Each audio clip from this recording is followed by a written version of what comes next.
Ari, I've been told that your fans worship the ground you walk on. They don't think much of you, but the ground is sensational. I resemble that remark. Good evening, my darling batlings. It's a couple days after my birthday. I planned on doing this stream on my birthday, which was Friday.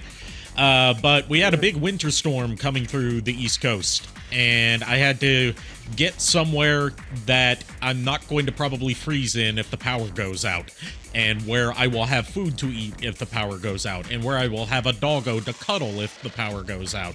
So, went over to my mom's, celebrated my birthday with her, got a cheesecake, got a autographed Nightmare Before Christmas poster as a present, autographed by Tim Burton, Chris Sarandon, and Catherine O'Hara, which that really caught me off guard. Hey, Kier, feel free to join in if you feel up to it. God, what else? Me and my mom watched some more of Dragon Ball Z Kai, which I think I've mentioned on stream that we've been doing in our fleeting moments together. And, Yes, you have. We finally got through the Frieza saga. And, we are now into the Android saga. We've gotten through Future Trunks' introduction. And she had a lot of questions that I'm not going to answer because those are spoilers. Honestly, if I were in your position, I would just smugly turn to her and be like, spoilers. Also, her reaction to Mecha Frieza was, oh god, Frieza's back. Because she desperately wanted Frieza to die so we could be done with him. Little does she know what Dragon Ball Super has in store for her. Oh, shit. Little does she know what the second movie leading into Super has in store for her. Resurrection F. The F stands for fucking hell, it's Frieza again. Also, Ari, did you get the text message I sent to you on your birthday? I have not been checking my texts because I've been out of it due to getting a little bit of cabin fever. I hear you. I will make sure. I got a lot of texts from people. I just need to go through them. That's fair. God, what else? I got to see Olive, and Olive was happy to see me, and she was sad to see me leave today. Aww. I also got accepted into the Eldenwood stream team, which is I see that. Nice. The first stream team that I've ever been a part of, and I'm super happy to be part of this community. Also, thank you to all the people from the Eldenwood stream team who dropped me a follow during my time off. Can't exactly shout them all out because I don't know how to find the list of my people who've recently followed, and I don't want to spend time working that out.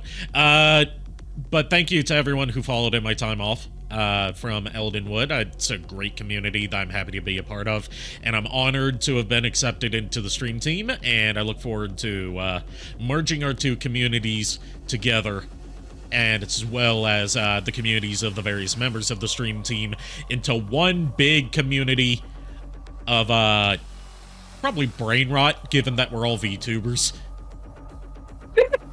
Yeah, eventually I will join the Eldenwood team myself, but that's only going to be when I actually officially become a VTuber.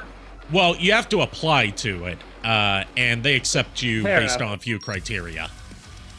Oh, okay. I didn't know you had to apply.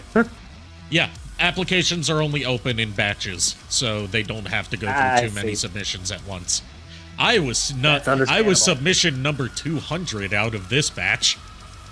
Oh, jeez. But yeah, I'm super happy to be part of this community of old heads like myself. I'm officially 32 years old now, and I'm starting to feel 64 years old because my knees are hurting. Or not my knees, just the one knee. This is what happens when you reach your 30s, my friend. Welcome to being in your 30s.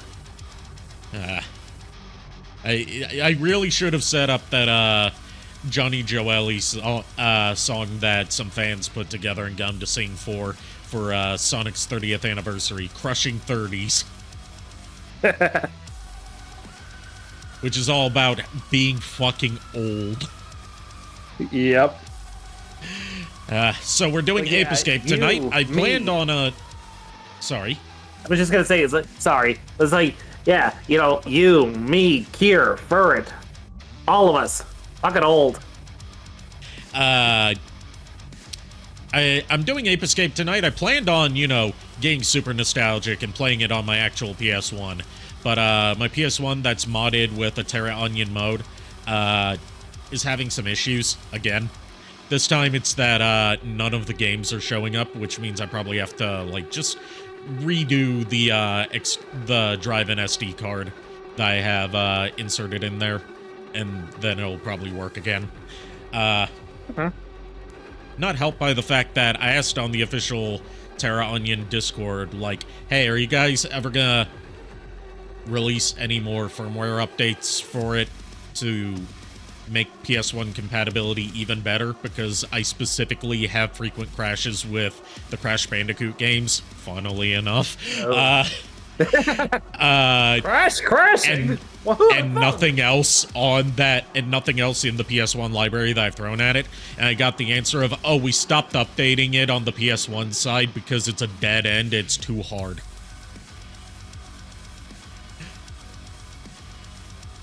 Fuck. So I'm like, okay, I guess I'll see how this goes. So, you know, in light of that development, we're gonna emulate the game. Alright. Which, you know, runs perfectly in Duck Station.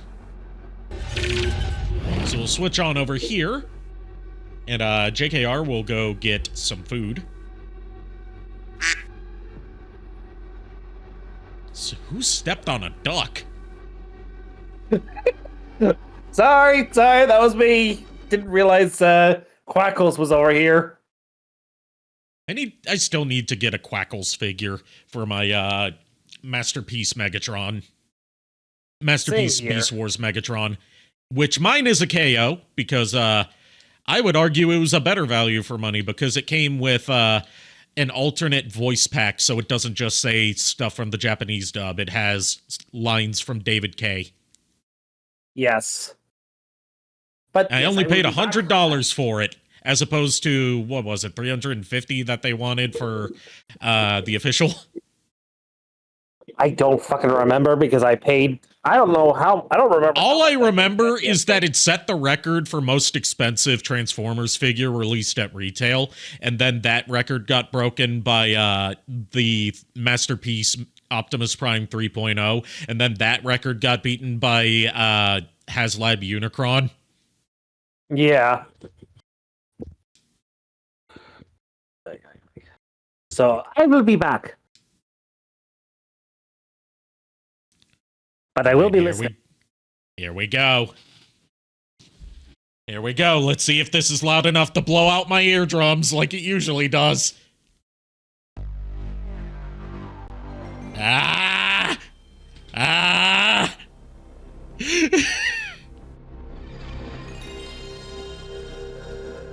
Let's turn that down some more.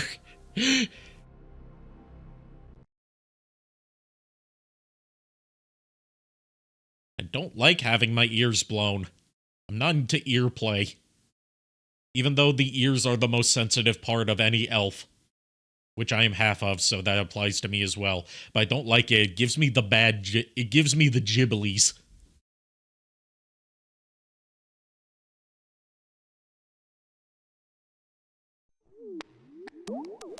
Oh boy, time for one of the most iconic intros in the PlayStation library. Seriously, this whole soundtrack is a banger. I believe the composer, if I remember correctly, was Soichi Terada. And I hope I'm getting that right. Widget says hi. Tell Widget I said hi. But yeah, this whole soundtrack is nothing but drum and bass bangers. It's what introduced me to drum and bass as a genre, and I love it.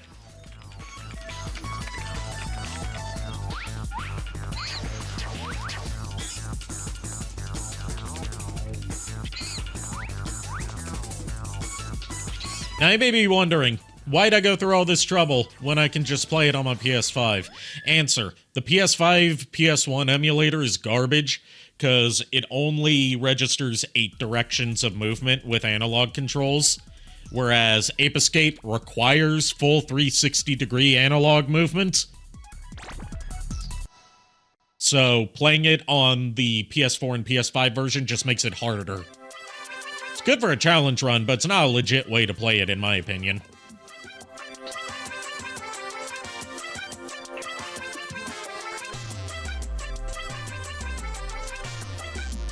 Oh boy, get ready for some 90s as fuck voice acting. Video game voice acting, to be specific.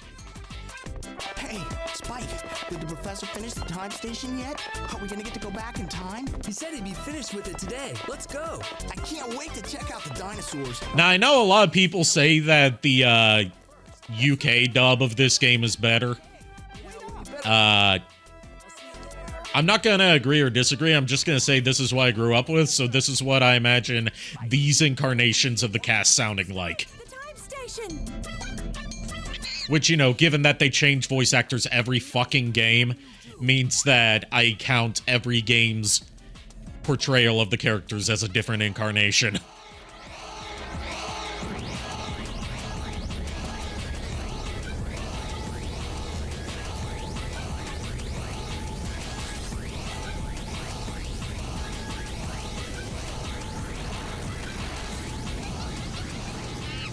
Oh no. Oh no, he pushed the button. Seriously, that shot right there of Spectre is so good. I love it. Even before he gets his, like, you know, more iconic design a bit into the game, which is one of the coolest PS1 villain designs ever.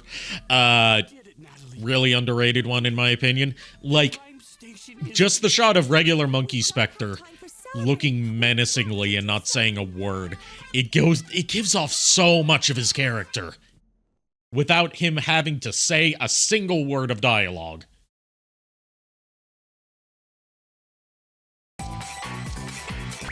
Spike, can you hear me? You must listen carefully. Something awful has happened. There's been an accident. The time station has been activated by Spectre and you're being transported back. Also, if I remember correctly, this is one of the only games on the PS1, if not the only one, that requires the use of the DualShock controller, as opposed to just having some basic support for it. History will be changed forever.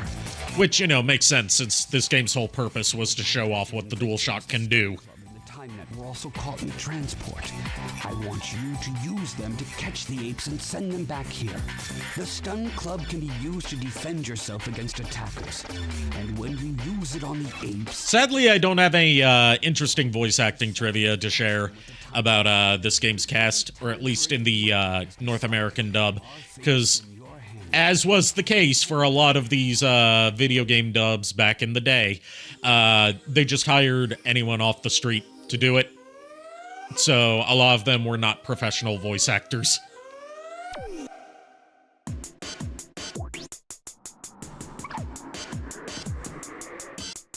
It wouldn't be until Ape Escape 2 that we'd start getting professionals in the US dubs. So, as far as how Ape Escape plays, what genre I would classify it as, I'd say it's sort of like a collectathon, where the collectibles that you need to complete the stage are also enemies that you need to outwit, and puzzles that you need to figure out how to approach. So it's a neat mix of like combat and collectathon. Also, great use of the DualShock controller, even if the controls are admittedly a little clunky. The face buttons, instead of being used for your actions like you would see in most games at the time, are used for selecting your different gadgets. you unlock more as the story progresses real quickly. Start out with the Stun Club, which is totally not a lightsaber because it's non-lethal. And the net, which, as you can see, catches monkeys. You need to catch a certain amount of monkeys on each stage to progress, and then you can come back to it later when you've gotten more gadgets to get the remaining monkeys. Standard progression basically goes like corner a monkey, hit it with the Stun Club, catch it with the net. Granted, the game's not going to be that for the entire duration, so it starts getting a little tricky as you progress. Monkeys start getting smarter. Each one has its own behavioral patterns, which is really cool for a game from, I think, like 99?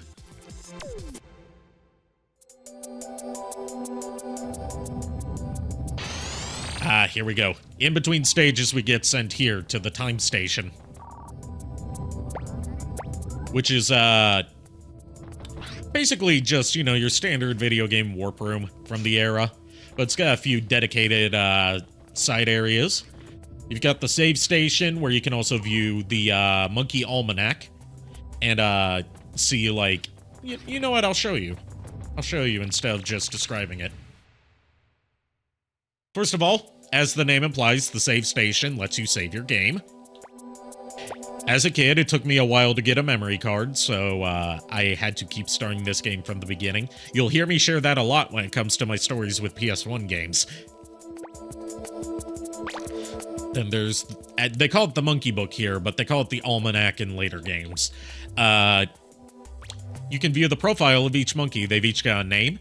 They've got a difficulty level. They've got stats, and they've got a little description, like Noonan here has helmet hair problems. And then Georgie wants to watch wrestling. I don't blame him. And then Natty dances to loud music. Again, I don't blame him.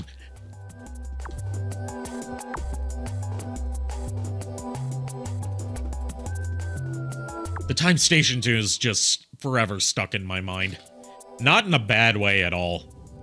It's just such a really calming tune in between each level. Over here, we have the arcade. You might have seen me collect a coin earlier. Those are Spectre coins. There's at least one hidden in each stage. Collect 10 of them and you unlock the first minigame. Collect 20 and you unlock the second one. And collect 40 and you unlock the last one. Other than that, they're just for 100% completion. And the minigames are not required for completion, to my knowledge. They're just little tech demos of what you can do with the dual analog layout. In here, we've got the training room, which lets you test out the gadgets you've gotten. I haven't unlocked any of the gadgets that have training related to them yet, so we shall see in the future. Or rather, in the past, since we're in the prehistoric era right now.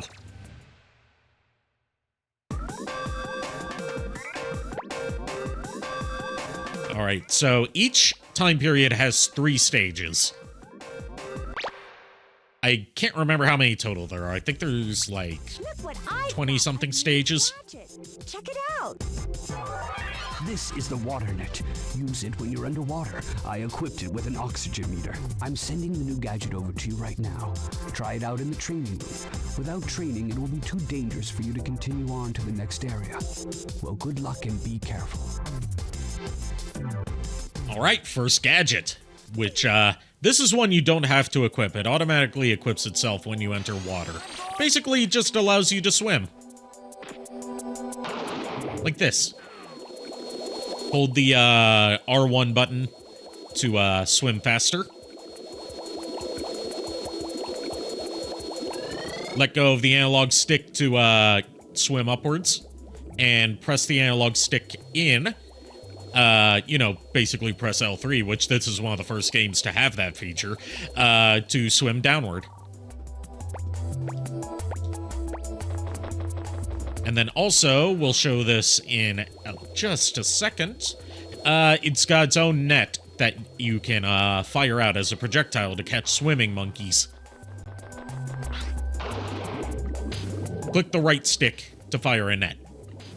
You've got these cute little training dummies here for the training stages.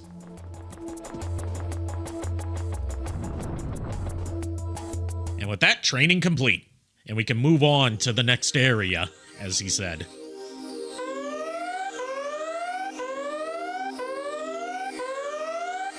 Alright, 4 monkeys for this stage. This isn't gonna be hard. And I am going to be going for at least story completion. If not, getting all the collectibles. I'm going for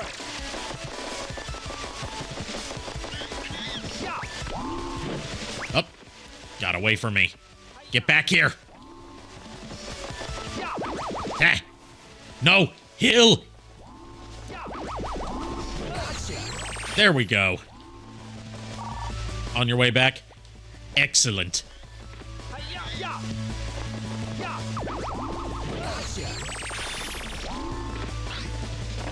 Alright, that's 2 down. 2 more to go. Like I said, these opening stages are pretty easy. But, they start getting more complex as you progress. But, a lot of them are set up like this, where they're less like beginning to end stages and more progressing through a little sandbox, sort of. Hello, welcome back. Holy fucking shit, it's a dinosaur. Jesus Christ, what the fuck?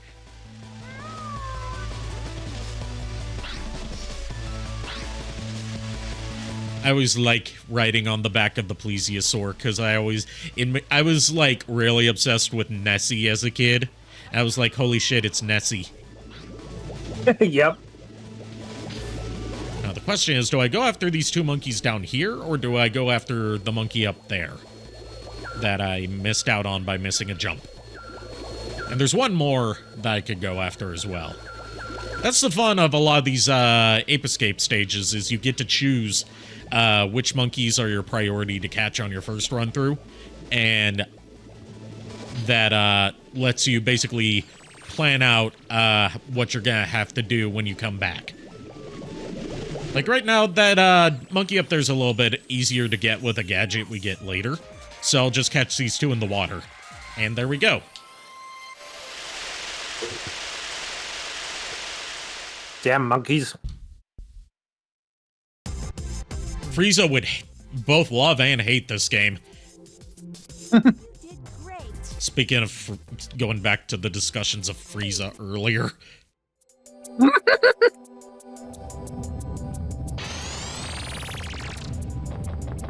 Frieza would play this and be like, okay, I understand that I can catch them, but why can't I just obliterate them? Why can't I just blow up the whole planet?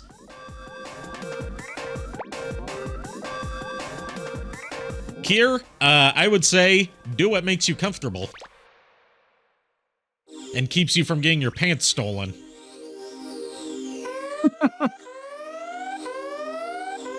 Alright, this is the last stage of this era. There's not many boss fights in Ape Escape 1. There's only, like, 3? No, 4. No, 5 now that I think about it. And most of them are all in one stage. Ape Escape 2 would add, you know, proper boss fights in between sections, rather than just showing up at the end of a seemingly random stage. Okay, I'll hydrate. I've got a jug of water. Not really a jug, just like, I got a new cup that, is for water.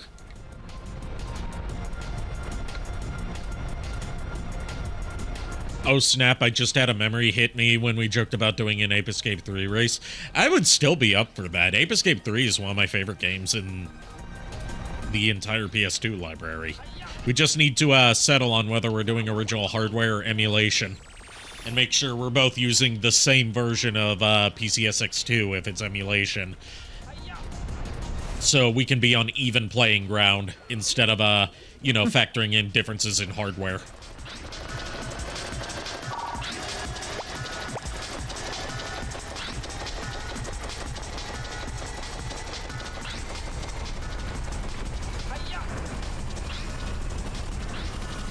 What kind of gadgets do you this- have equipped right now? Sorry, what? Sorry, what gadgets do you have equipped right now? I have the water net that only equips itself when you go in water. But the ones I have right now are the stun club, which is basically one you're gonna stick with for the whole game because it's your basic attack. And then the net, which is also gonna stick with you for the whole game because that's what you use to catch the monkeys. We start getting some more ones later on that are more interesting, but the opening 3 stages don't give you much. No, let me go.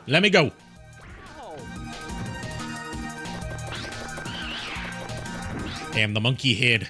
This is where it starts introducing puzzle elements. Like, basic puzzles, but they get more complex as you go through the game, of course. Also, there's a neat little skip that you can do here to catch a monkey that you're not supposed to be able to get to until later in the game. And I always like to get it here, instead of waiting until we have the gadget that lets you basically do like a high jump.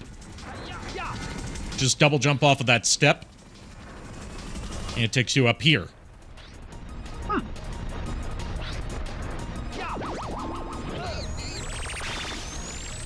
And there we go. Thinking about it, there's a few games we talked about doing races in. Yeah, there are. One of them we kept talking about was Banjo-Kazooie, but we both have to hone our skills at that. If we ever get Ape Escape 1 remade, I hope they keep that skip. We did get Ape Escape 1 remade on the PSP, and they did keep that skip. And the PSP version and the PS1 version are both on the PlayStation Classic selection on PS4 and 5. And you don't have to subscribe to play them, you can just buy them. Oh, cool. Funnily enough, the PSP one runs, or at least plays better than the PS1 version on PS5 and PS4 because it properly emulates the full 360 degrees of movement instead of mapping a D-pad to an analog stick, which shouldn't even work for Ape Escape because the D-pad's used for controlling the camera. It's weird. How do you have a modern analog stick and only register as 8 degrees of movement? How do you do that for both sticks? How do you have one of your first games for your new service be a game that requires 360 degrees of analog movement and not get that right?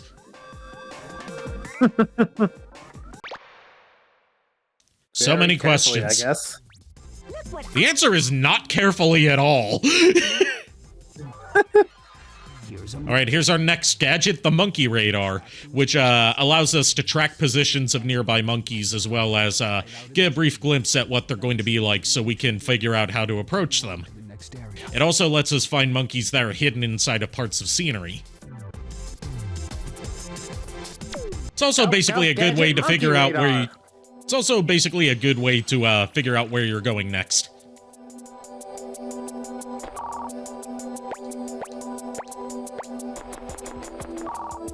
And as they show here, it's a good way to, well, Ape Escape 2 does this better, but it's a good way to figure out solutions to puzzles. Like the puzzle here is the monkeys are all placed near the switches you need to hit to open the door. So with those 3 hit, we can exit the training room. But sometimes the descriptions you read on them through the radar that are also in the encyclopedia You're now on your way give you clues on how to approach them. You must navigate through thick So they're not just flavor text. So with the dinosaur era done, we're moving on to early civilization. pathways and dark dungeons. Or as they call it, the Lost Age in this game, because it's like ancient ruins. So in most cases, you can sneak upon them by crawling around rather than running after them. You won't be noticed as quickly if you remain low to the ground. You'll discover many great things on your journey, but try to stay focused. You must locate And we'll also get our first plot development after this cutscene's over. Spectre a chance to succeed. Which lives rent-free in my head. Don't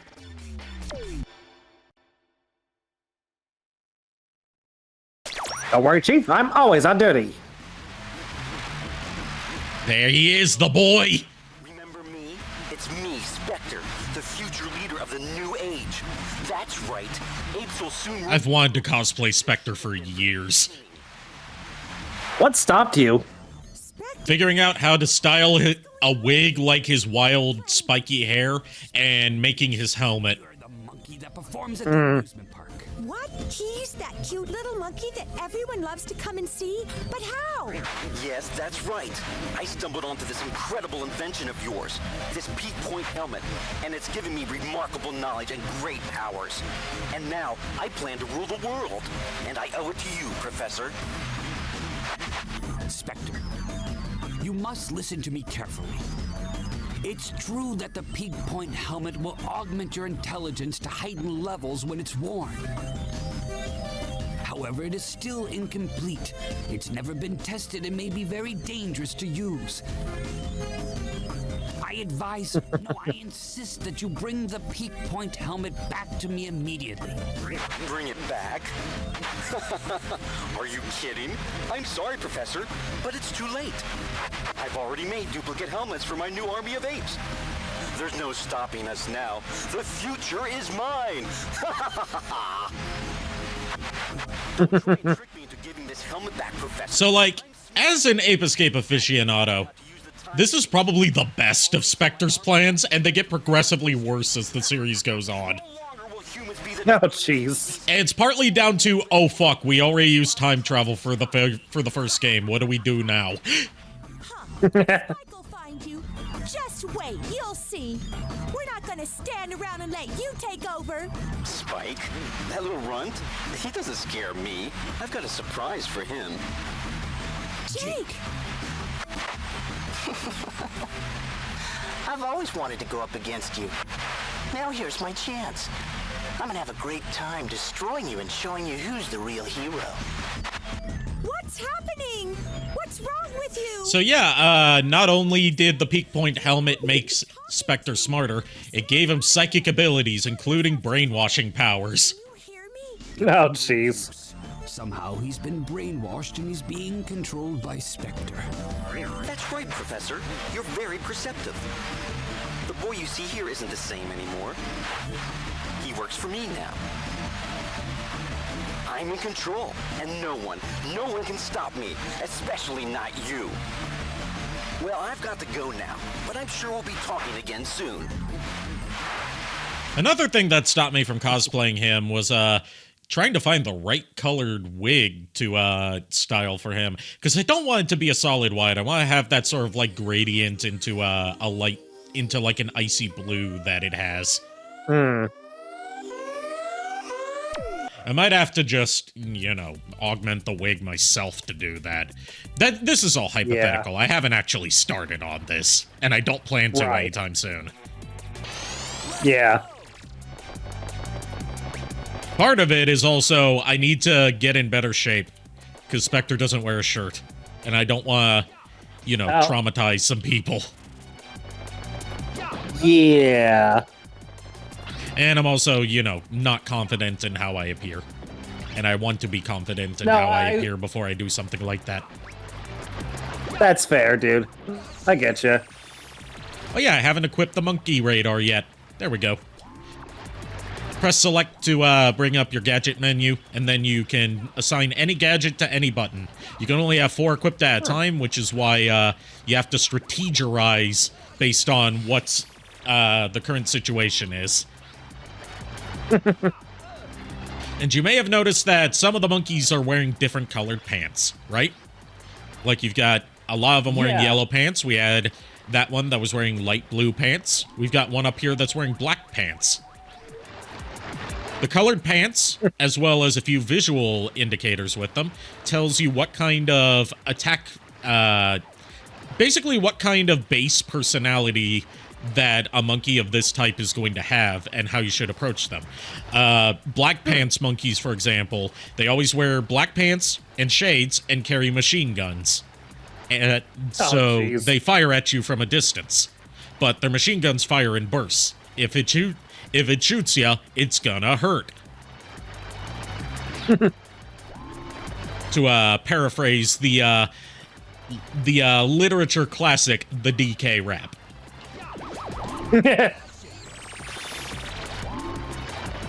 There's also the light blue pants monkeys are sort of like hyper nervous and will not fight back most of the time, but will instead run away from you.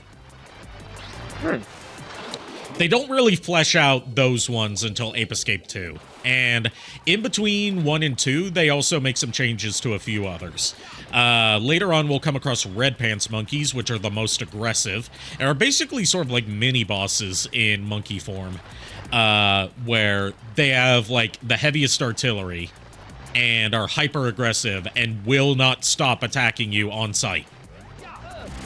Oh boy. Later games would change it to not giving them weapons, but instead giving them boxing gloves, so they're more likely to try and go one-on-one with you. Here's where we get our first vehicle to drive, which are also... Actually, no, this is not where we get our first vehicle. This is where... this is the one of the UFO mini-bosses. This is better to fight with a gadget that we get later on, but you can do this with enough trial and error with just the stun club. It basically amounts to you wait for...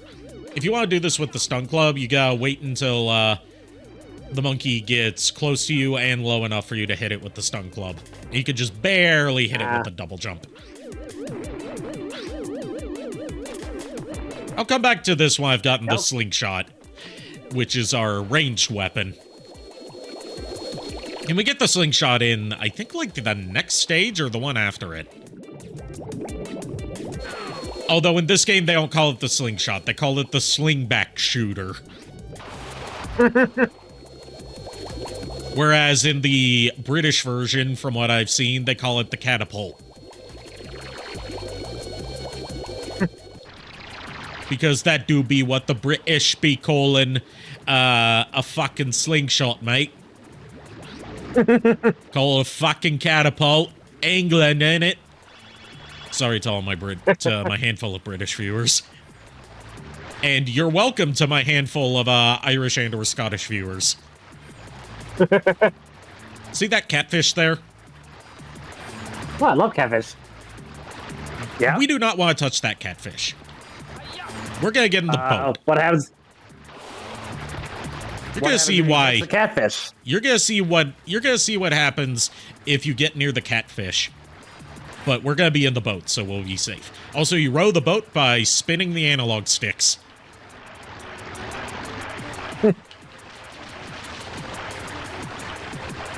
Yeah, the catfish electrocutes you with its whiskers if you get close to it.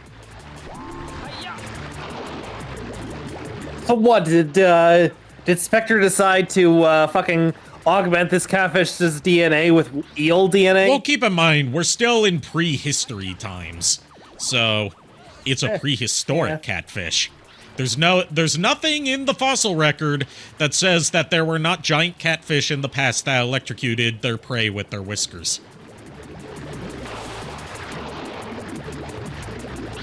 There's nothing that says that is not something that could have existed.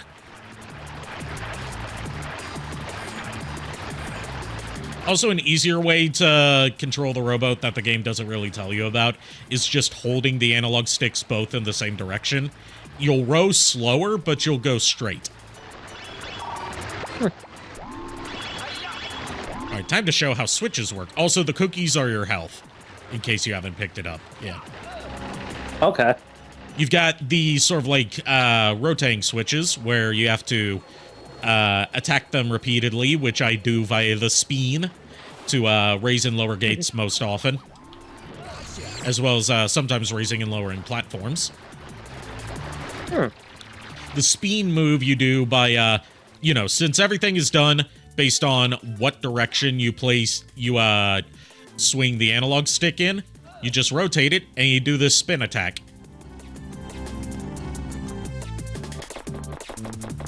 And it goes on and on until you let go.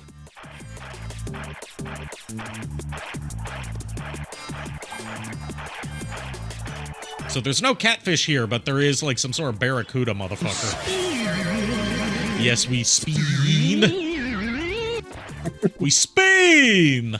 There we go, I got it right that time.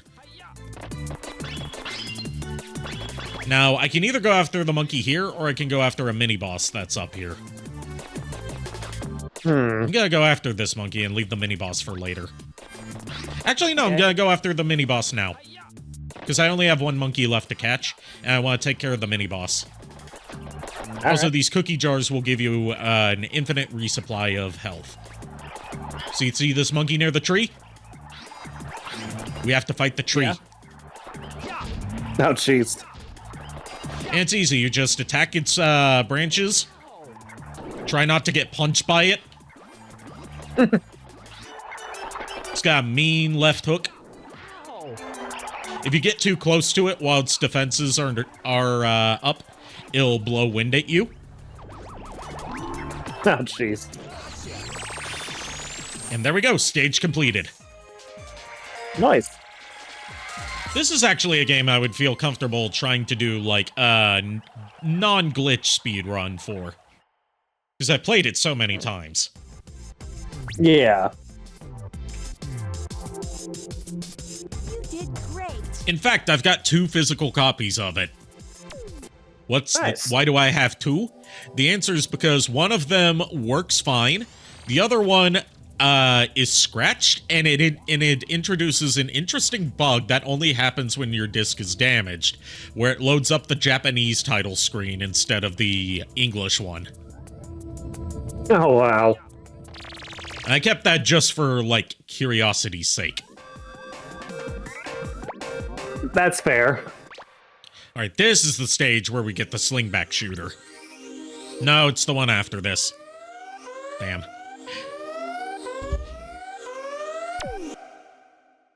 Also, I think you'll like the cast of, I think you'll like, the cast of Ape Escape 2. Like, the Ape Escape 1 cast is... The cast of Ape Escape 1 is, like, no one noteworthy, from what I can tell.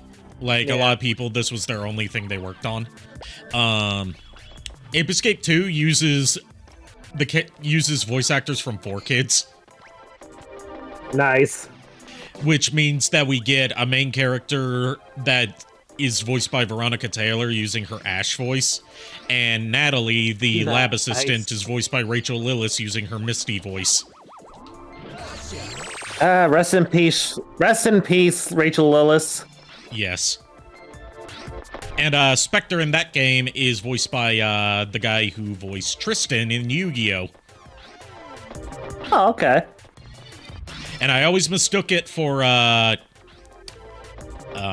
his name's escaping me now, but the voice of Kaiba. Oh, and James. Eric Stewart? Eric Stewart. I always mistook it for Eric Stewart. Because it's a voice that sounds nothing like Tristan. I'm sure he's done other roles for 4Kids Productions. I just remember Tristan off the top of my head. Same here. The funny thing is, I can't even remember what Tristan sounds like because it's been forever replaced in my memory by the Yu-Gi-Oh! Abridged version. So, like, anytime I try to think of, like, oh, what's this Tristan line, I always just revert back to, my voice gives me super strength.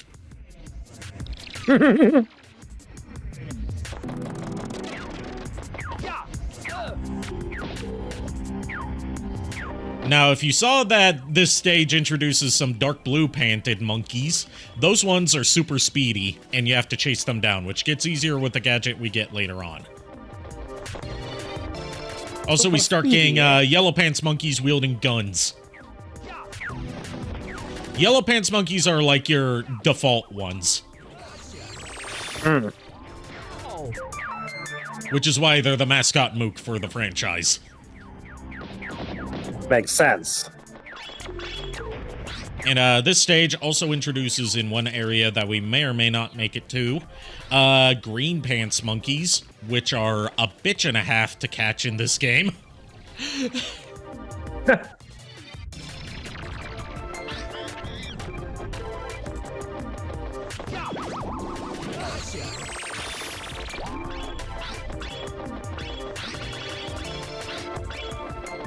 So you see this big block over here that has a picture of a hand glowing on it? Yep. We're gonna push it. And there we go. We just damaged a thousands-year-old civilization. Remember, we're time traveling, so we are altering the past by doing this. Yep. So in other words, you know, the way the game plays out has it be like, oh, Spike prevents the present and the future from being rewritten by Spectre and his apes. But, you know, thinking of it from, like, you know, a more standard time travel perspective, the timeline is fucked. Either way. Yep. Pretty much.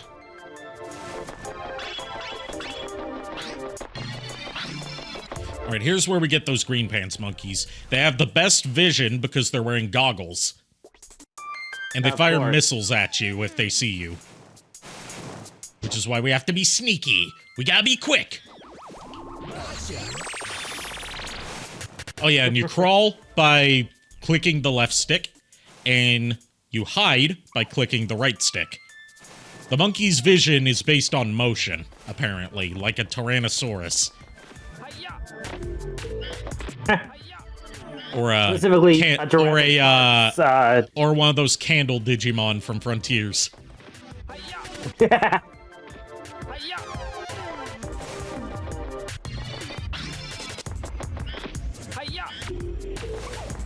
Trying to get up here. You can get up here through double jumps. It's easier with the Sky Flyer that you get later.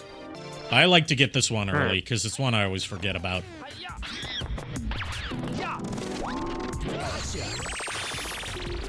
Alright, just one to go. Also, there's a Spectre coin up there that I'm hesitant to get, because it requires going across very narrow platforms.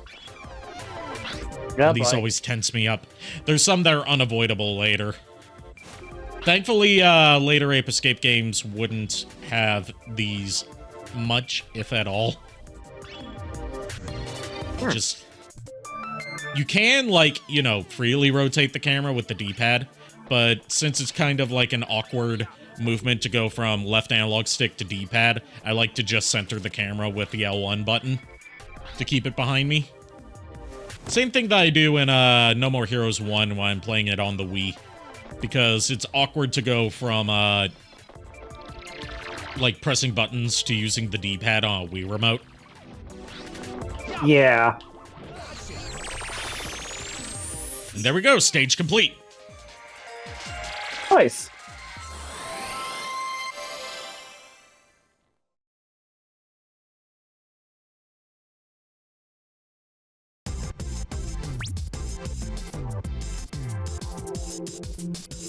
Did great. You did great. She does have a different voice line for if you 100% complete a stage. But, they would have more variations in voice lines starting with Ape Escape 2, because, you know, once you move to a DVD, you have more space on the disc. Yeah. Alright, this is the level where we get the slingback shooter. Now I remember. Are you sure now? Yes. Okay. Here's the slingback shooter. This stage is brought to you by the letter Y. Gadget over to you right now. Try it out in the I said, why bother? training. It will be too dangerous for you to continue on to the next area. Well, good luck and be careful. Nah. So, the slingback shooter works differently in Ape Escape 1 compared to all the future games, in that you can aim it in third person, which is useless. So, I always aim in first person, and apparently everyone else did too, because starting with Ape Escape 2, they just made it automatically shift you to first person. Oh, okay.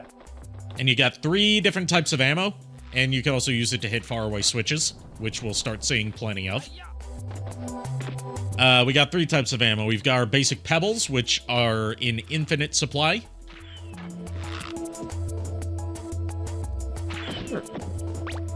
We've got the explosive ammo, which deals more damage. And then we've got the rockets, where you can lock on to up to 3 targets, and it'll home in on them. Everything except for the pebbles is limited, but you can find ammo pickups for them that enemies drop. Okay.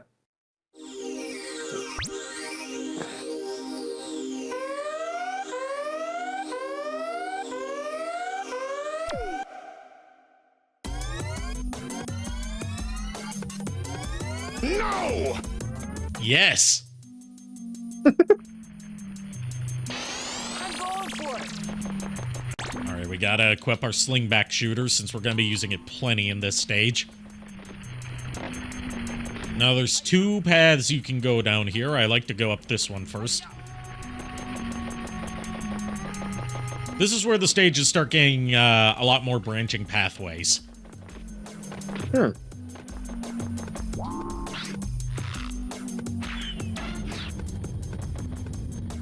Bullseye. Thankfully, the hitboxes for targets are pretty generous. Now, you may see, like, occasionally you'll see, like, sections of the wall or scenery that are glowing every now and then. Those are breakable by a gadget we get in the post-game.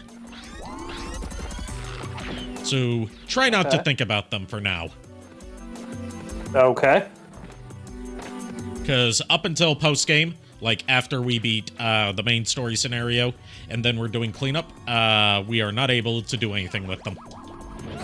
Which also means any monkeys that are behind those are inaccessible for the time being. Oh, lovely.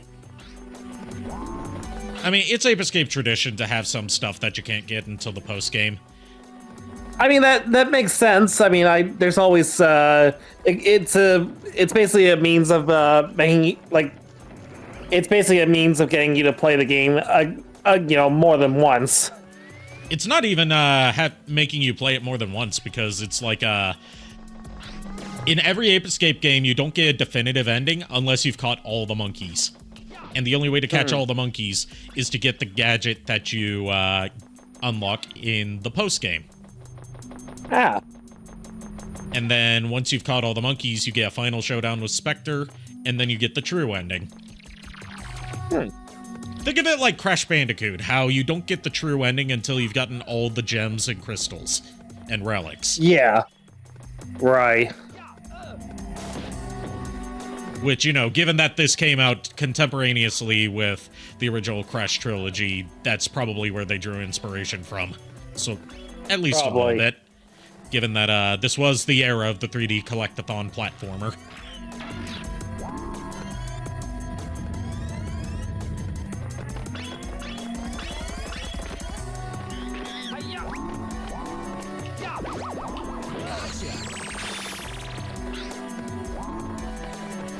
Now, here's a question for those of you that are either watching this now or are familiar with Ape Escape.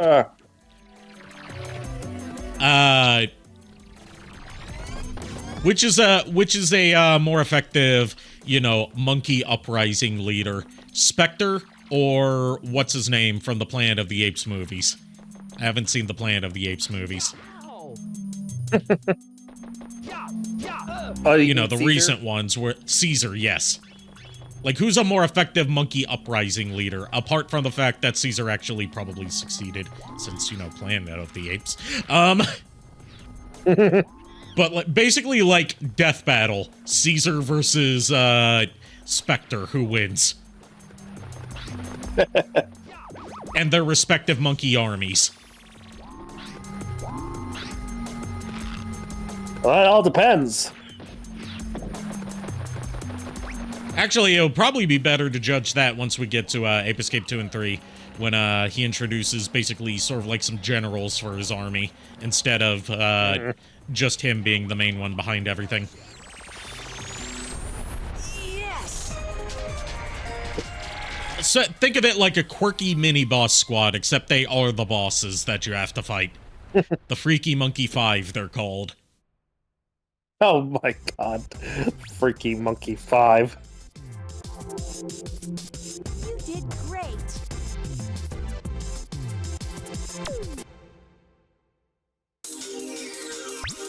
All right, time for the first of our rival battles with Jake. I've been waiting for this for a long time. The first two rival battles with Jake are just races to the end of an obstacle course. You don't have to win to progress the game, but you get a lot of Spectre coins if you win, and they are required for getting the true ending. Have a good night, Kier. See you, Kier. Now, the thing about Jake in these rival battles is he moves on a fixed path. So he will always do the same thing every time. Which makes it easy to figure out how you need to progress. But he will always, you know, perfectly advance through the stage. But because he has, you know, fixed programming, there's stuff like he won't do the quick jump out of slides to progress, or he won't double jump across the water pits to skip a bit of them. Basically, take shortcuts wherever you can. Like here, you can walk through the chains on these spiked balls. Nice. He will not do that. He'll take the long way around. Yes!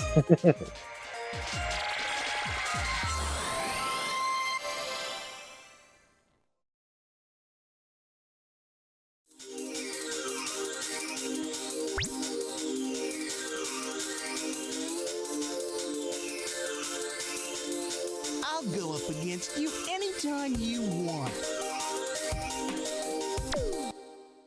These gave me hell as a kid, but I can do them pretty easily now.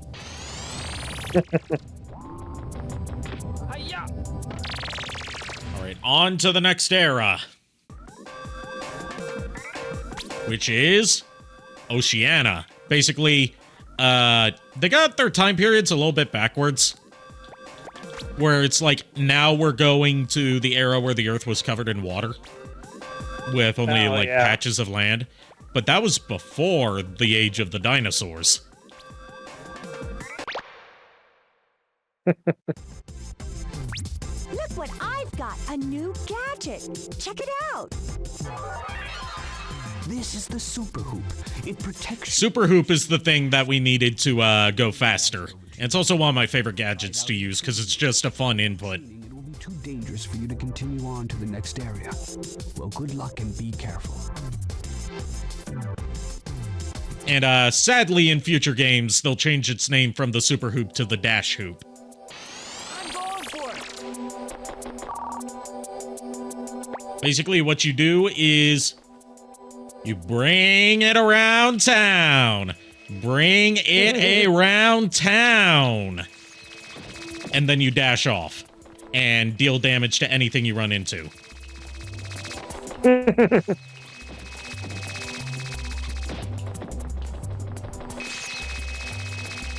And also, since you move faster, is good for getting through, like, stuff that's going to close quickly. And it's also good for catching those blue monkeys that run really fast. And you can charge it whether you're standing still or whether you're moving. But if you charge it while standing still, your charge will last longer. In this next period, you'll find that most of the planet is covered with water. The water net will be very useful in catching the apes. There are lots of dangerous creatures below the surface. Be careful.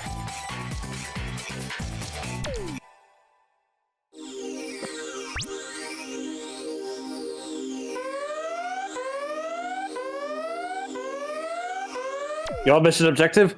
Capture 5 monkeys. Easier said than done. Wait. I got that wrong. Also, you can destroy the monkey sandcastles just to be a dick. That's a detail I love. There's so many bits of the environment that are just randomly interactable that don't need to be. Also, this is a stage where we start encountering some major slowdown. Like, this game really is kind of pushing the PS1 to its limits, with having so many things be fully 3D rendered objects instead of sprites. Oh, yeah. Like, you can see the slowdown here. when too many models are on screen at once. There's still things that are rendered as sprites, but not as many as you would expect from this era. Like, for example, the gold pieces, like in Super Mario 64, those would have been sprites that are presented to look 3D, whereas in this game, they're just full 3D objects. In this area, we got the 3D palm trees, we've got the 3D sandcastles, we've got the 3D monkeys, 3D environment, 3D crabs, 3D coins. PS1's just having trouble rendering all of this, but bless it, it's trying. I know I'm playing this on emulator, but that's how you know that DuckStation's a good, accurate emulator. Because it's emulating the slowdown you would encounter here on real hardware. Nice. Anyway, we're gonna destroy these sandcastles because I am, as I said earlier, a dick.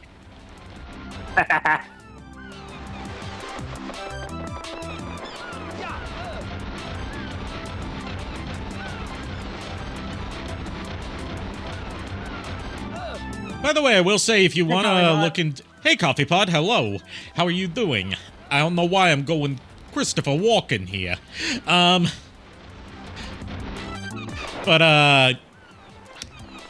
one of the things to know about Ape Escape, if you look into emulating it, is specifically if you're trying to emulate the European version to hear how the British voices sound, you need an additional file because it's one of a handful of PS1 games that seemingly this only applied to Europe, had an extra layer of copy protection.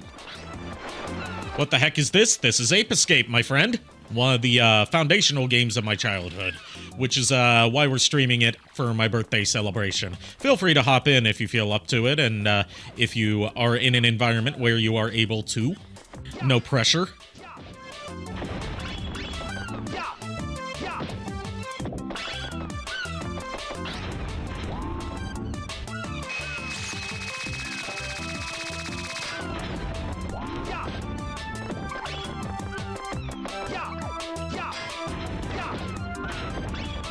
So, we can make that without the super hoop, but fuck it. I'm not taking the chance. And now, oh, I didn't even have to fight the UFO. I'll come back to it later, I guess.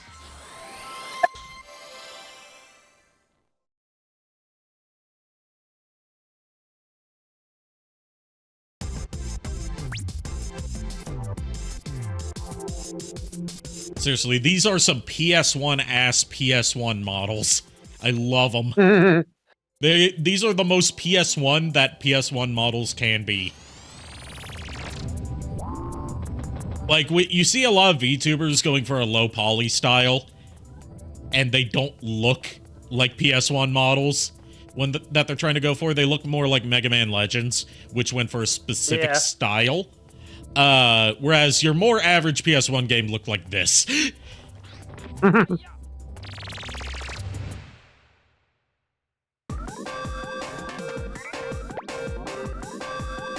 Like, not to ramble about how much I love Mega Man Legends again, but part of its graphical appeal that made it age so well is the way that it did facial animations by basically having separate sprite sheets as textures for the faces that were animated in anime style of, like, lip flaps and, you know, just the facial expressions and stuff that you would see in anime rendered on, plastered onto 3D models. And that makes it look like a 3D anime, and it's aged better than a lot of games that were contemporary to it that got better reviews at the time. Like, put Resident Evil 1 next to Mega Man Legends and tell me which one looks better. Oh yeah, definitely. Any of the PS1 Resident Evils next to Mega Man Legends, just to compare two Capcom games that were especially well-loved. And tell me which one has aged better graphically.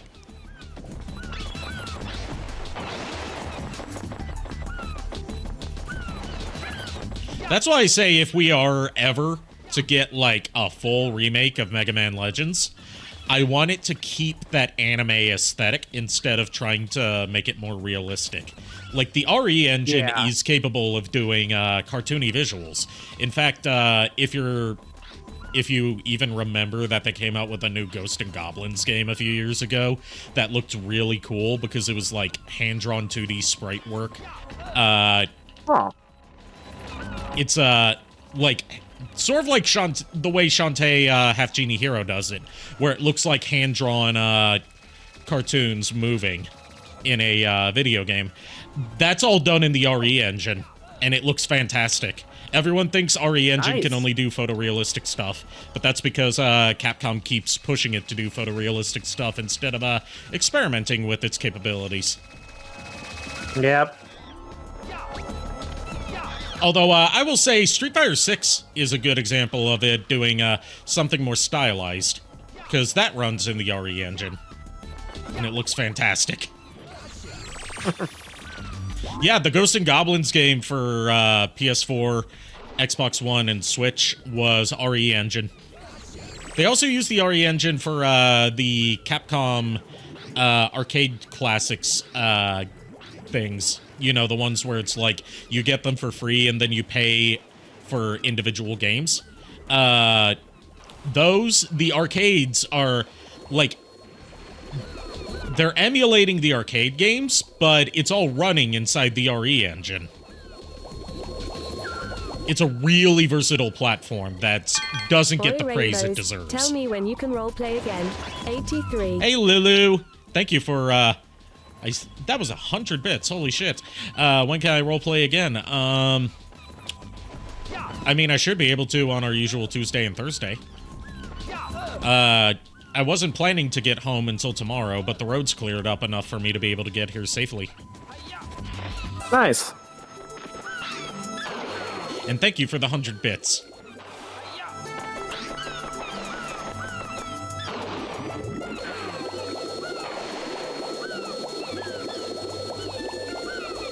So yeah, there's a couple pathways through here.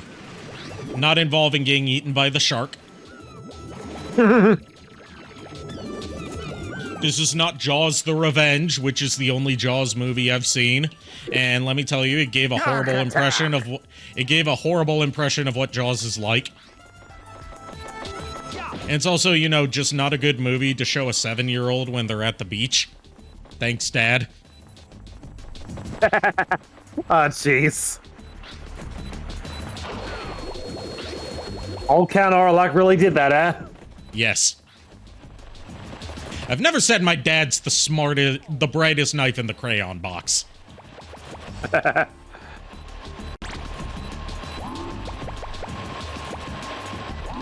That or Piranha 3D. Okay, did you know that Piranha 3D had a sequel?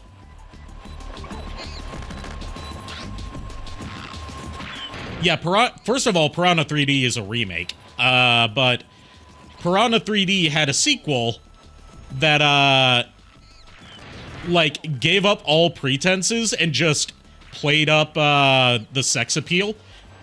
It's called Piranha 3 Double D. And it's got a lot more bikini-clad women and booba.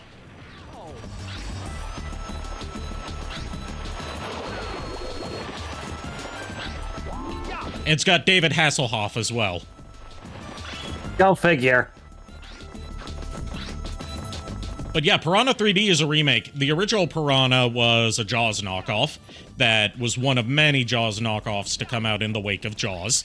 And then that got a sequel called Piranha 2, The Spawning, which was also the directorial debut of James Cameron. He doesn't like to talk about that one, because it's the Piranha movie that has flying piranhas.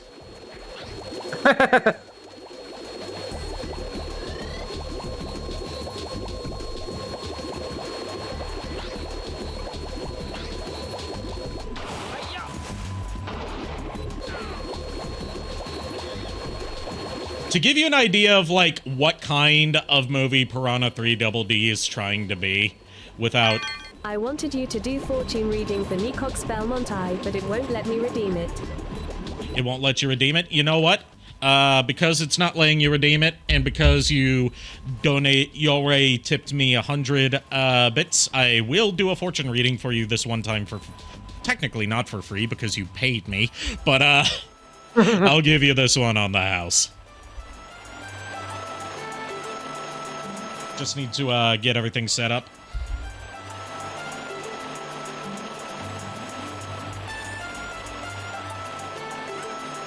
And I need to find where the fuck I put my cards. There the fuck I put my cards.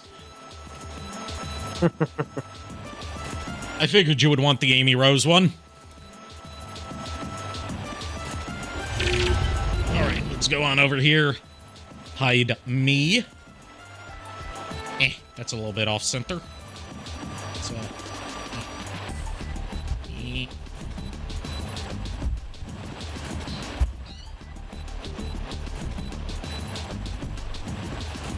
come on, you. I really need a better hand cam setup, or like fortune cam setup. Yeah. But I make do with what I have. And that's the best you can do. You do what you can with what you got. It's all you can do. Yep. Thankfully, none of my romantic partners have told me that. Ba-da-ba-ba-da-ba.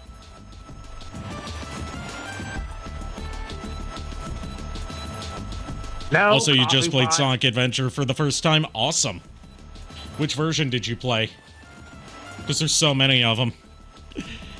I can tell you, like, the easiest one to set up and play, if you're interested in playing it, like, as faithful to its DX. Okay, did you play it on PC?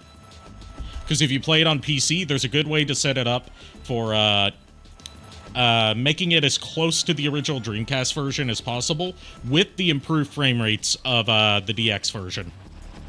As well as, you know, the extra content of the DX version.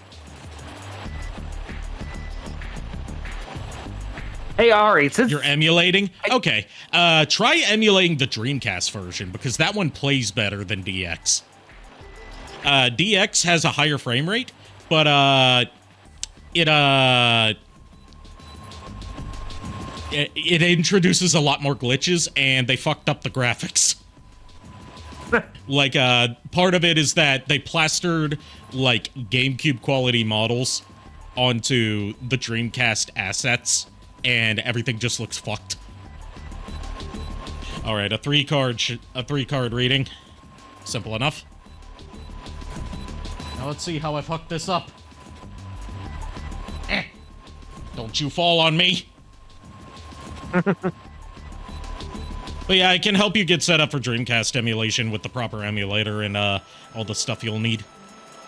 You'll find a way. Hi, Cloud. How you doing? Hey, Cloud. Holy shit, I actually got that shuffle right the first time. I'm getting better at this, I tell myself before I fuck up again. But don't jinx it. See, if I say it like that, then I won't jinx it. Okay. Glad to be off Starlink. I've never been on Starlink. But anything related to elongated muskrat is probably not very good.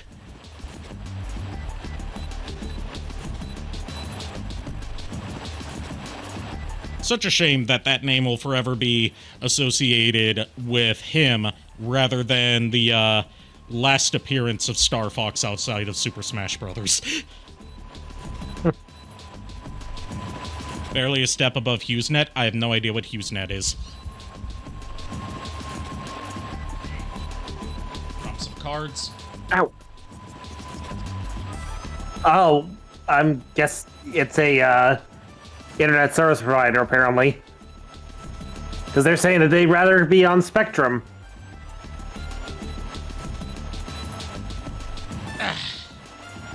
There we go.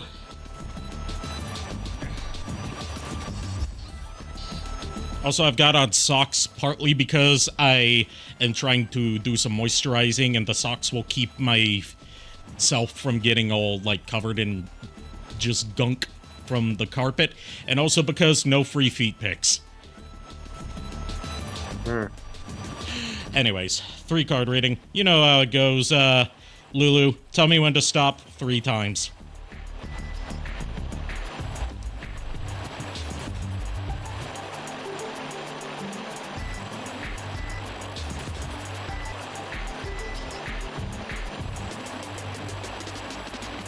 Okay, that's 1.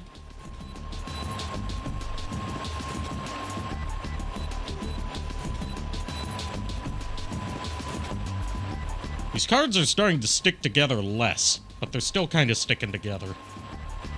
I think I'm starting to wear them in.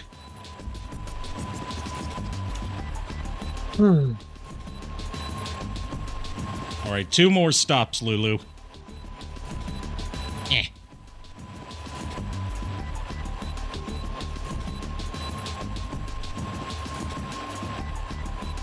You're really keeping me in suspense. Okay, that's another stop. And, 1 more stop. Before we can read Nico's fortune.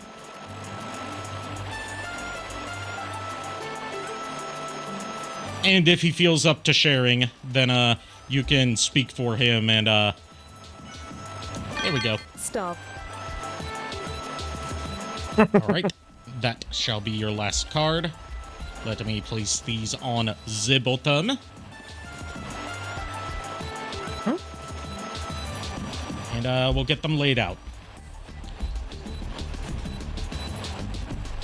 Oh. Trying to get them laid out in a spot where they show up on camera real nice. There we go. Now let me get the book out. Let me get the rules. Alright. His past is an inverted 3 of rings. Tell us his eye recovery. Okay. Let's see. We're gonna need the rings. Water. Lightning. Rings. That'll give us the 3 of rings. And it's inverted. So his past says, your team is falling apart. Nobody is cooperating and everything is disorganized. The problem may be simple disorganization, or there could be friction between teammates. Either way, this draw is flagging itself for your attention. Second one is another inverted one, the inverted judgment.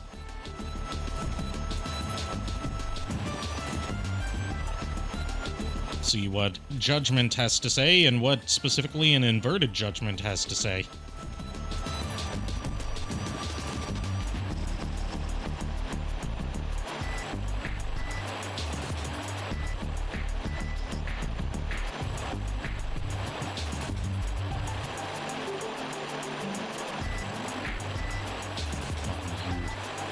I know you're in here somewhere.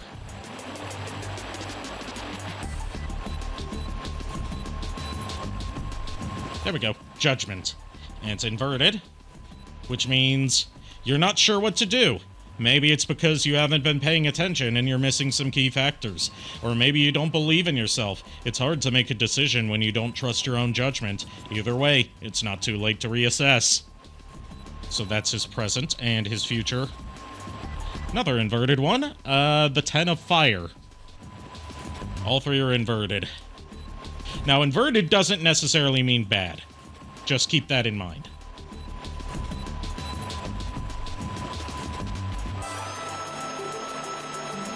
Alright, an inverted 10 of Fire.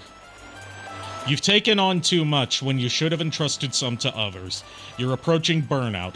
This draw warns you, indirectly, that you should be more trusting of your team. You can't do everything by yourself, you know. Be careful.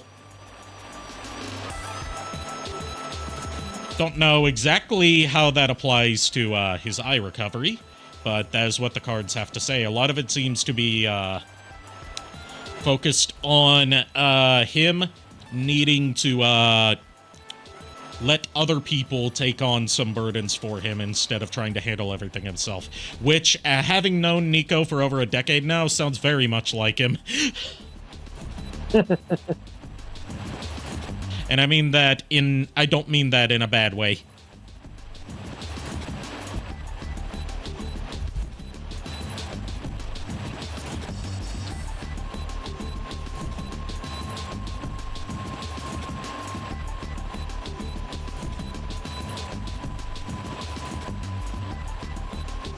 Alright, so there's... I'm thinking of saying like a hard limit of 1 reading per night. Nico heard that. It doesn't drag things out for too long. Nico heard that? Good. I'm glad he did. I want him to hear me ooh-woo.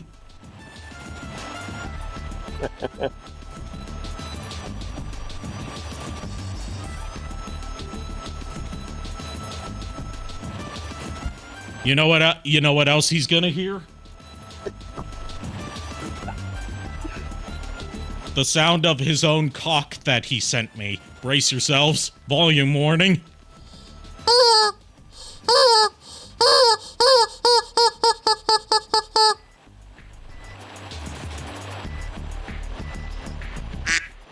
I hope he appreciated that. I wonder how that sound through all, like, the compression and equalizing that I have for that. Enough with the sauce!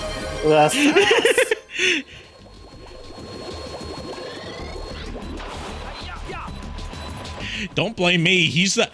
Look, I sent him a cock for Christmas, and in retaliation, he sent me a blue cock for my birthday. Thankfully, he didn't send me blue balls, because blue balls are never fun. Unless you're really into some kinky stuff.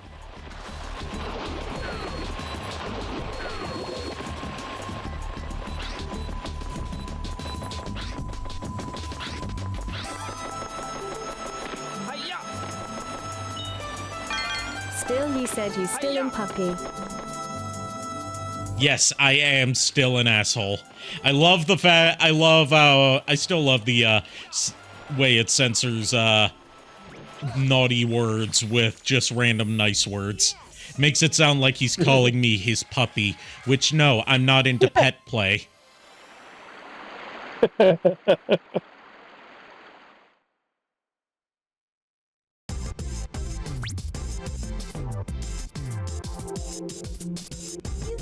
Although I have been told by a few people that if I were an animal, I would probably be a puppy. I don't know what that says about me.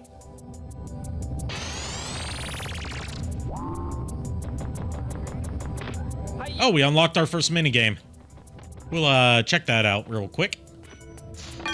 He said that you were such flowers. Yes, I am flowers.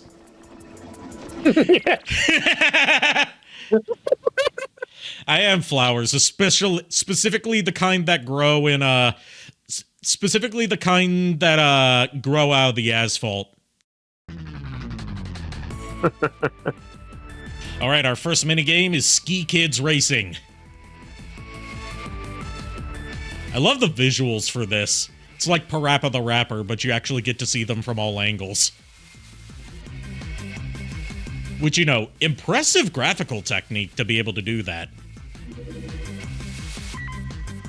Also, get ready to see me suck at Ski Kids Racing, because I've never been good at this. Alright.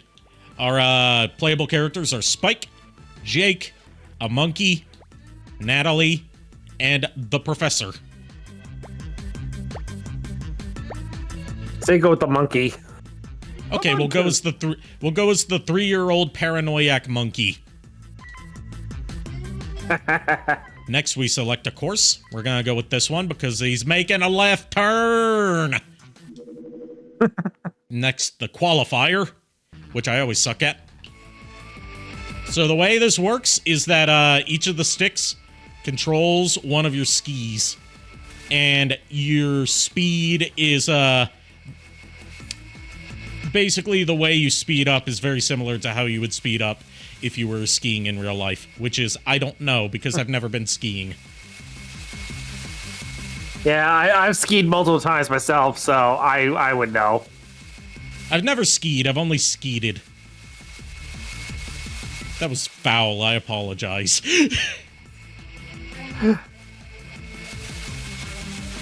Actually, no, it's not inaccurate, because that's what they call posting on Blue Sky. See, it's not an innuendo. Bad Ari. I'm just saying a fact, okay? It's not my fault that Blue Sky called it that.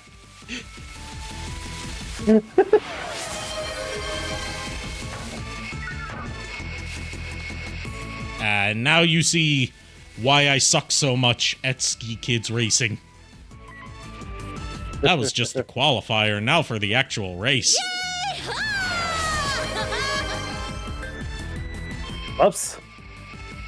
I apparently clicked the wrong one. Well, you're not getting those points back. I don't mind. I don't care. It was like only 100 points. What were you trying to do? I don't fucking know. Give me a drink, bartender.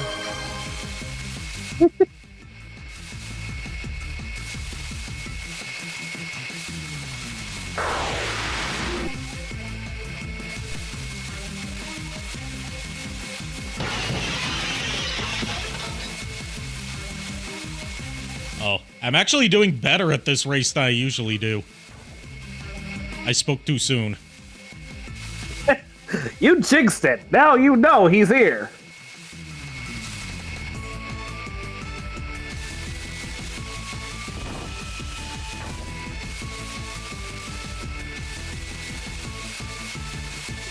Don't know why the race has 4 laps. That's a pretty odd number. Mm-hmm. Perfect time for a 3-minute ad break during some skiing. And when the race is almost over, so...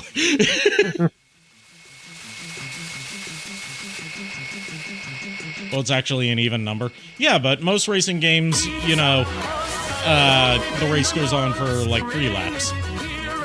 Yeah.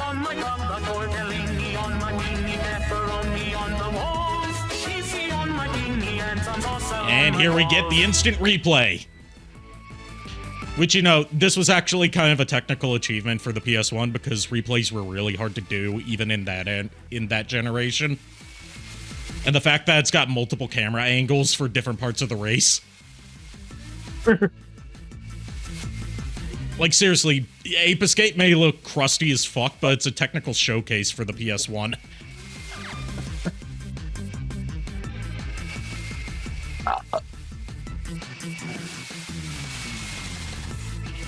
Alright, that's enough of Ski Kids Racing.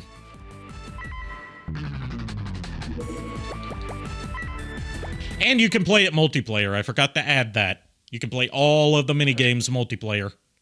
Only 2-player support, though. Because very few games on the PS1 supported 4 players.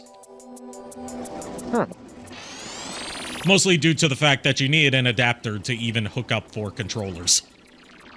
Oh, yeah. Although there is one game on the PS1 that supports hooking up 8 controllers for a very specific setup. What's that? It is the PS1 port of Quake 2. Also, you've heard of Dexter's Laboratory. Time for Dexter's Island. Also, BRB. I must train the proverbial basilisk, if you know what I mean. Okay, you're just gonna miss out on the Vor stage, I guess.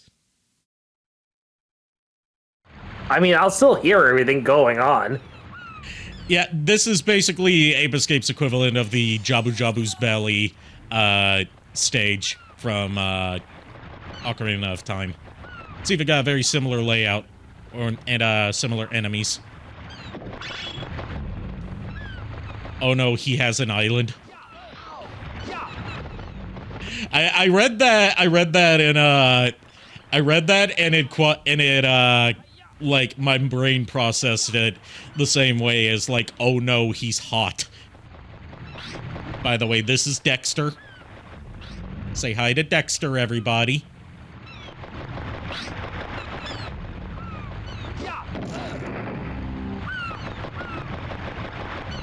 We're gonna do some things out here first before letting Dexter ingest us. Fuck if Dextar.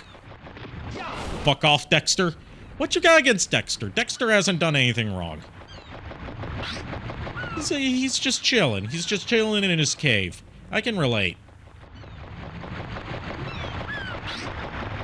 I mean, what's wrong with... Well, what you got against Dexter? It's not like he's Calvin or something.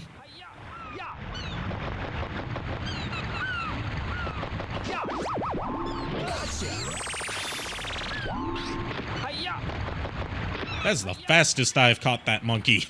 I'm doing a lot better tonight than on a lot of sections that usually give me trouble. Yeah, nobody's ever gonna be as bad as Calvin. Oh, no, well, the only one that rivals Calvin from the movies we've watched on stream is Korean Master Roshi. Because while Calvin's a terrible protagonist, at least he's not a sexual predator.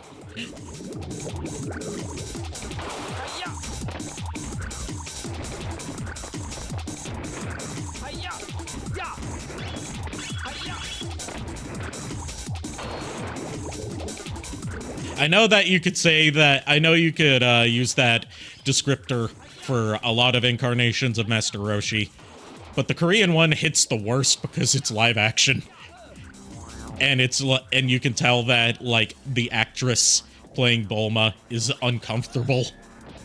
That scene went on for way too long, and he is the worst version of Master Roshi, undisputed. I don't care what you say about the Dragon Ball Evolution version of Master Roshi, that's almost nothing like Master Roshi. At least he's not Korean Master Roshi!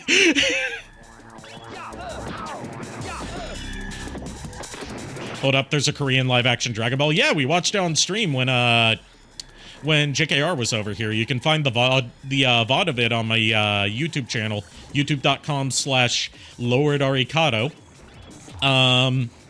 Or at least that's the channel that I post my VODs, and have some archives of some older content from before I became a VTuber.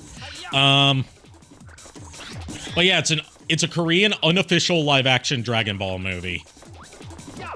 And it's the best kind of unofficial movie, where everyone involved was having the time of their lives. And they very clearly loved the source material. Well, I say everyone was having the time of their lives. Bulma was clearly not having the time of her life, having to sit that close to Master Roshi while he tries to cop a feel. You need to check this out. There's an English subtitled version on the Internet Archive, or I could just send you the MP4 after the stream's over.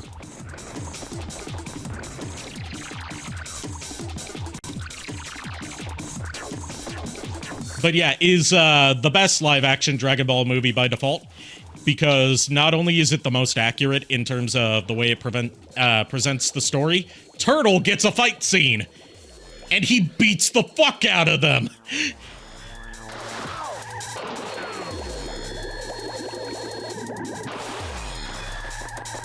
Also, Emperor Pilaf gets a fight scene, and not like, you know, him using robots, like, one-on-one fight. And the guy playing Pilaf clearly understood the assignment because he's got Gollum energy. Like he's got the same kind of energy that But I want to do a quick once-over with the vacuum. I have returned, but I want to do a quick voiceover with the vacuum. Quick once-over. Sorry, I read that as voiceover. I was like, how are you going to get a vacuum to talk? He whoops ass. That's awesome. Yeah, it's got okay. It's like, it's a tokusatsu movie more than anything else. Meaning, everything explodes when it dies. They put so much money into the pyrotechnics budget.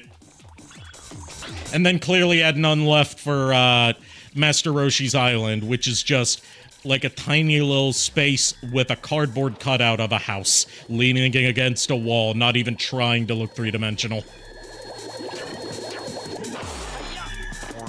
Alright, here's where we encounter another type of monkey, the white pants monkeys, which are, in this game, they're ones that you have to, basically solve some sort of puzzle to get involving, like, the area that they are in.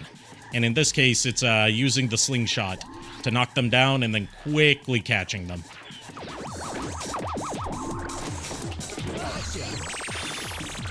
Well, that's just how he lives. Don't make fun of him.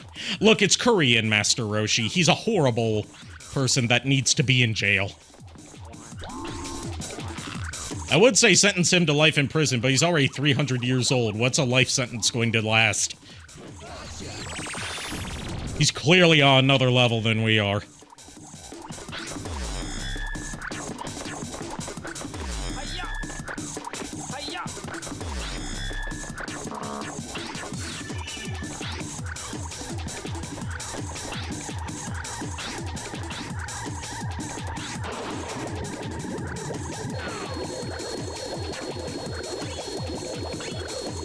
The other, there's another live-action Dragon Ball movie that's not Dragon Ball Evolution that, I can't have us watch it on stream because it is copyrighted. In fact, it's distributed by Funimation, and it's another unofficial Dragon Ball movie that, Funimation picked up the license to. And it's on Amazon.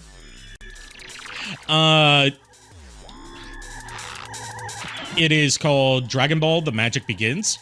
And it's basically a Taiwanese live-action unofficial adaptation of the movie Dragon Ball: Curse of the Blood Rubies.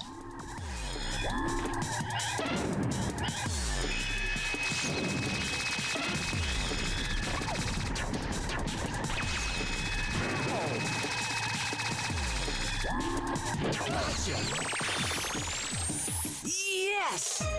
Fuck the what does this dinosaur eat?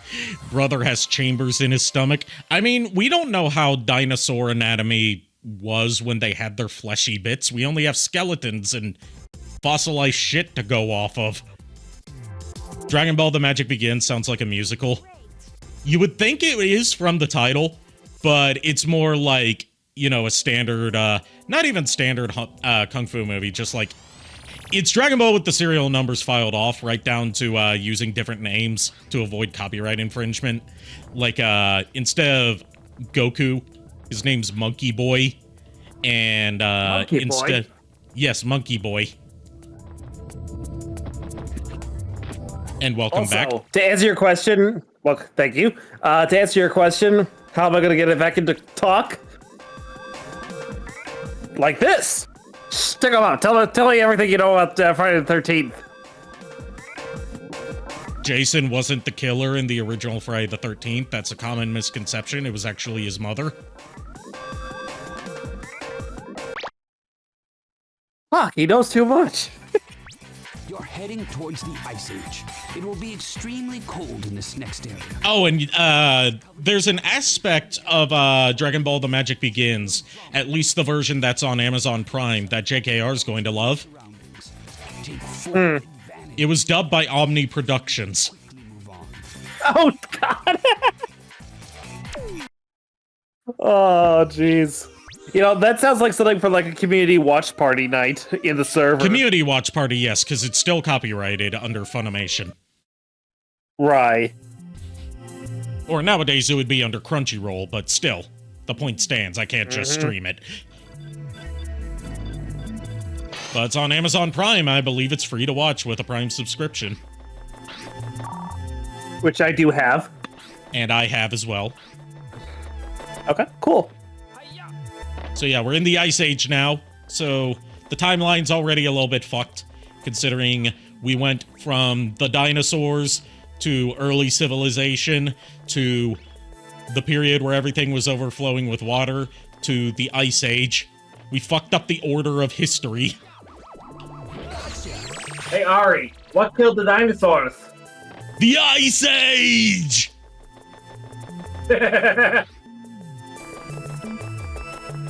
Where's Sid at? Depends on which Sid you're talking about. Because there are at least 14 Sids.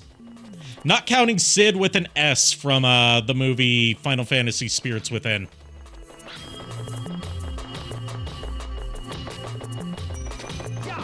They actually made a Final Fantasy movie? They've made more than one, but that was the first one.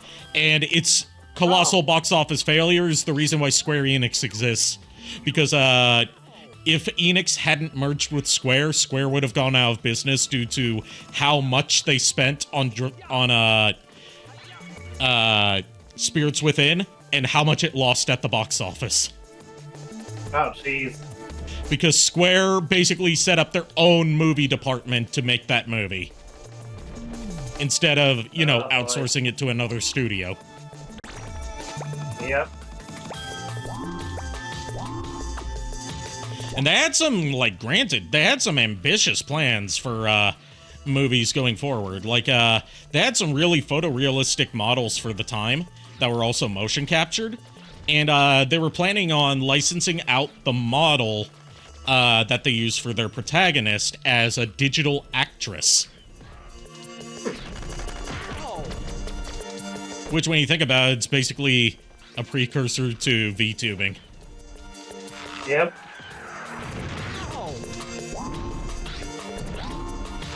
And said virtual actress also appeared in a episode of Maxim magazine for a bikini photo shoot. Oh boy. That's how seriously they were taking this. Wait, only 14 Sids. Which game doesn't Sid appear in? Sid did not make his first appearance until, I believe, Final Fantasy 2 or 3. I know the original Final Fantasy doesn't have a Sid at the very least.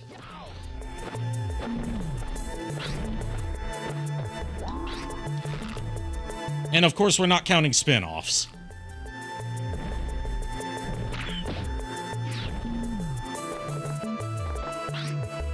If Kier were here, he'd have a more definitive answer on that. Because he's the Final Fantasy expert out of my friend group.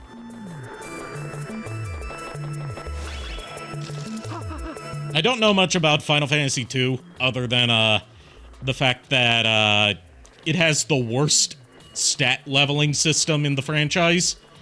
And it's also the game that introduced Chocobos. Say ara ara for us, please. Say ara ara for us, please. Ara ara, motherfucker.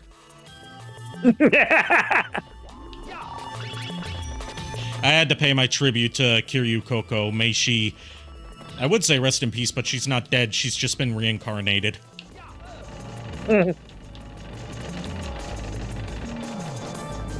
By the way, speaking of, totally not the same person, wink wink, but did you guys hear that K-Song got banned on Twitch?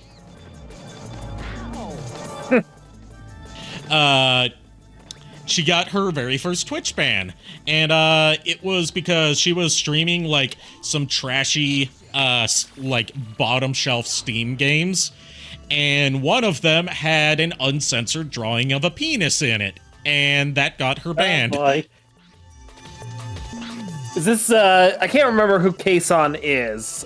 She's a member of V Shoujo, and she definitely isn't the person that used to be Kiryu Koko from Hololive. Definitely, wink wink. Just ignore the fact that they have the same voice and the same mannerisms and the same obsessive love for Kiryu from Yakuza.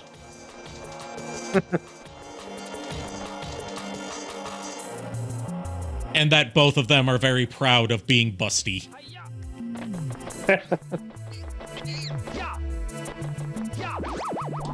And that both of them are bilingual, being fluent in both English and Japanese.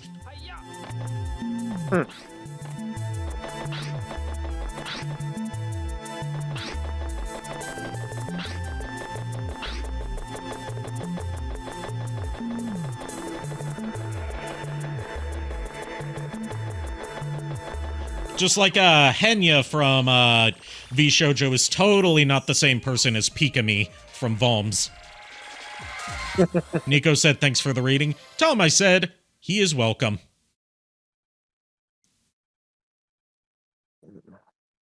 If only I had my camera on, then I could show the cock on stream. And I mean that in a way that it can be easily taken out of context. Do what you will with that.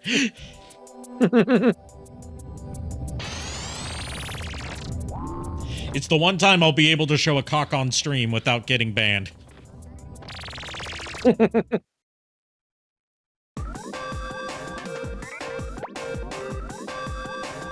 Alright, this is the level where we get the Sky Flyer, which is one of my favorite gadgets. Look what I've got, a new gadget. Check it out.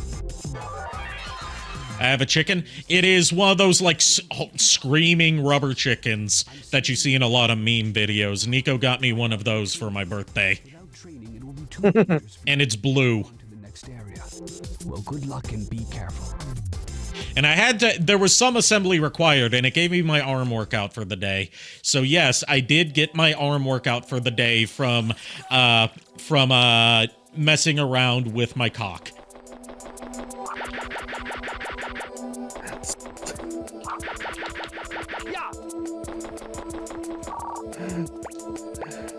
The less I know about what you do with your cock, the better. The less you say about your cockles, the better. Or however that line from Nostalgia Critic goes. It's not November, so I'm allowed to make Nostalgia Critic references. Eh. Or at least to when Nostalgia Critic was more tolerable. I wouldn't say good, Right. just more tolerable. Yeah.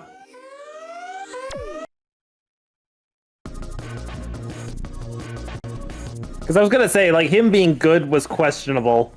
I will say, if you don't look at him as an Don't forget actual that we need movie to vet critic, SMK. he's Let us know pretty, when you are free to do it. he was pretty decent. He's just never been good at movie criticism. Don't forget that we need that SMK. Let me know when you're free to do it. I forgot about that. Thanks for reminding me. We need to do another Smash, Marry, Kill. And we've got a new lineup of it that isn't nearly as long, so we can hopefully get through all of them in one stream.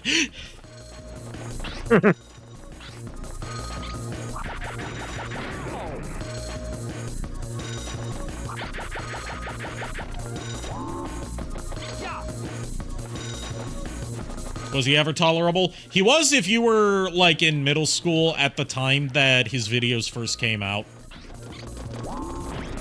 It's one of those, like, you had to be there kind of things. Where the humor is aged like, month-old butt. I don't know what month-old butt looks or ages like. I just know that it's some growth-related stuff.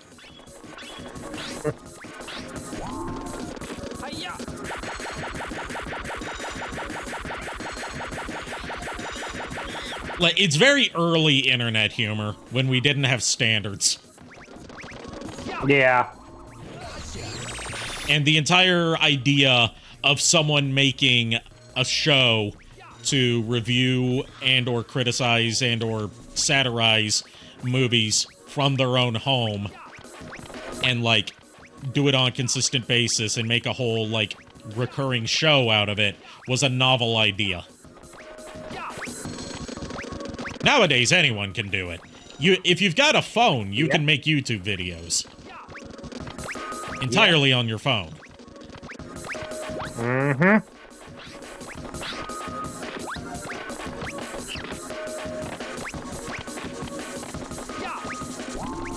Back here, you.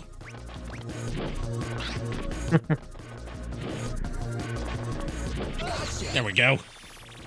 That Not So Awesome channel made me so sad when it came out as a kid. Yeah, that was, it was unsurprising given how many people were starting to leave at that time. But, you know, to learn just the amount of shit that went on with behind the scenes of Channel Awesome, was like, holy shit. Yeah. I'm gonna try not to get into that too much, but I will say, most of the critics that were formerly part of Channel Awesome ended up finding better success and growing better in their fields once they left Channel Awesome. Like, Todd in the Shadows was no longer, like, angry pop music critic fan, all the modern pop music sucks. Like, he got into, like, serious analysis of artists' careers and, discussing, like, why a song does or doesn't work for him. And, like, especially once he started focusing less on the modern pop song reviews and putting more of his weight behind One Hit Wonderland and Train Records. That's where I feel he really found his specific niche and really came into his own as a critic. And then there's, like, Lindsay Ellis. Once she no longer had to do the nostalgia chick stuff, she could drop all the pretenses and just start making analytical video essays from a feminist perspective. Yeah. Instead of having to feel like she has to play a nostalgia critic type character. Right. And Linkara got to mellow out some. Some. Not some. much, He's but still so very far. neurotic, but in terms of, like, his criticism and the way he approaches comics, he's no longer, you know, just being negative all the time. Yeah. As a person, he's still a very neurotic dude, but, I'm talking in terms of, Honestly, like, that's their kinda what personas on video. Yeah. You still honestly, like I Linkara? still like I like watching Linkara Linkara. too, even though I've never really been into his comics reviews because I'm not much of a comics guy. But History of Power Rangers is amazing. Yeah. And I would love to see him use that format for some other tokusatsu shows or American adaptations of tokusatsu shows. Even though I know he doesn't really have an attachment to any of them other than Power Rangers. I would still like to see him approach them, like, as a newcomer. While also looking at the behind-the-scenes facts. I also think that the whole, like, Oni plays thing with him is overblown. Because it's like, he didn't like that Oni and his fans were constantly making jokes about, like, an old piece of media that he's literally disowned now that he's abandoned its copyright and put it into the public domain. And, like, what he was just, like, the way I understand it, it's not that, like, he was offended by some edgy jokes or something. It was like, he was just tired of people mocking him for something he made as a teenager and acting like that's who he still was. Right. Like, everyone does stupid shit when they're a teenager. Yep. It's part of being a teenager. Except for me.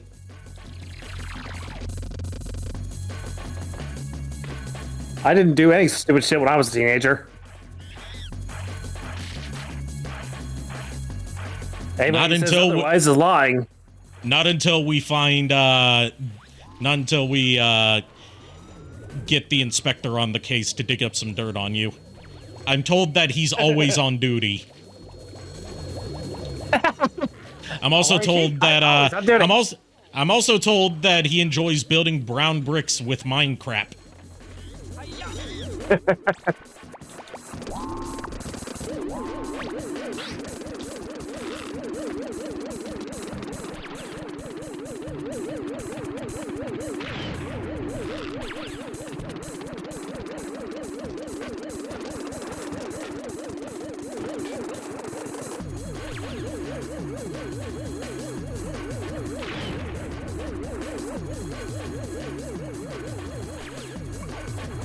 Apologies to anyone with motion sickness who has to see me spin the camera around like this. There's really not a better way to do this.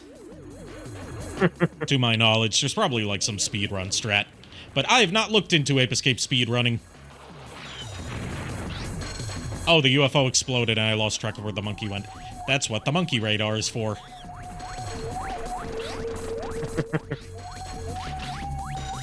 Not him. Him.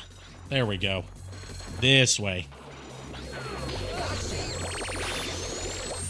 There we go. The only mistake you made was being born. I don't think you're a mistake. I would be much less happy if I didn't have you in a daily part of my life. So I am happy you are here. I'm not good at, like, uplifting speeches. I do mean You being that. born, Coffee Pot, you being born is not a mistake. It was not a mistake, dude. You know, it's times like this that make me think of one of my favorite inspirational quotes from of all people, a retired boxer who suffered some pretty severe cranial and brain damage as a result of his boxing career, but still had some wise words to say. Boxer by the name of Floyd Weatherton, not to be confused with Floyd Mayweather. He said, this is a quote that I like to go back to when I'm feeling down. A broken promise is like a child's pinwheel. You just have to be yourself, or at least within the confines.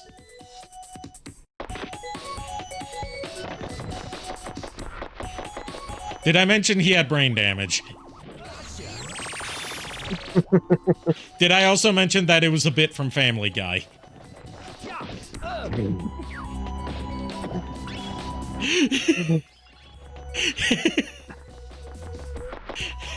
So even when you're trying to be uplifting, you're still an asshole. Yes. Gotcha.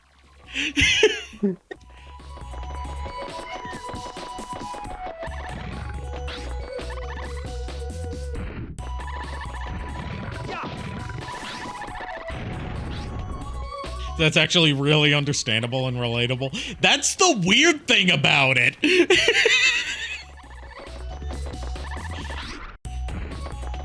That, like, I know it's not even a modern Family Guy thing, because it's from like 10 seasons ago. But it's a bit from more modern Family Guy as opposed to, like, first 4 seasons, which I would argue is, like, its golden era. That, still hits really hard with me because it's the context it's in is so funny, where they're doing fight commentary for a boxing match between Lois and it's like the episode basically turns into a parody of Rocky 3 with a character that's basically a gender swap version of Mr. T's character from Rocky 3. So instead of Clubber Lang, it's Deirdre Jackson. And local news reporter, Tom Tucker is doing ringside commentary with Floyd Weatherton. And it's got stuff like by the way, happy 23rd birthday, Floyd. You're welcome.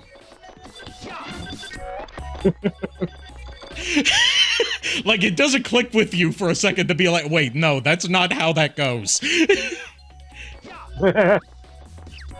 Or stuff like, you know, what do you think of the fight? And he says, I have a headache when I wake up and go to sleep.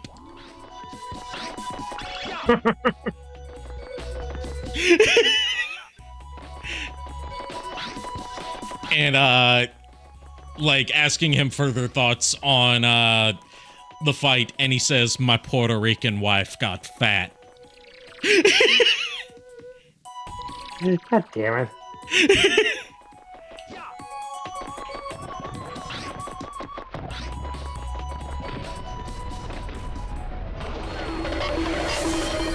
Yeah, the horse is the appropriate response to this, because it makes about as much sense as Floyd Weatherton's commentary.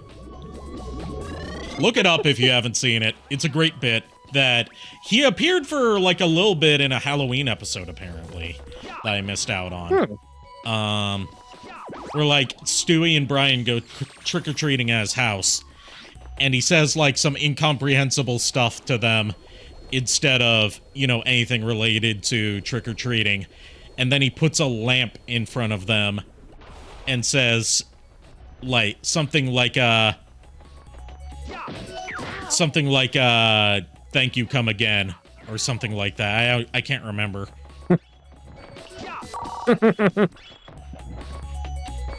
Also, the way he's drawn is really interesting because they decide to hyper exaggerate the, like, facial deformities that he's gotten as a result of his boxing career.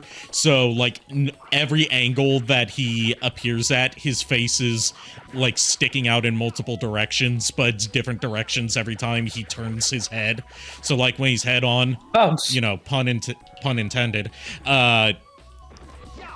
he looks one way, and then when he's drawn at, like, you know, the standard Family Guy 3/4 cheat angle, his face is, like, sticking out a mile wide to one side.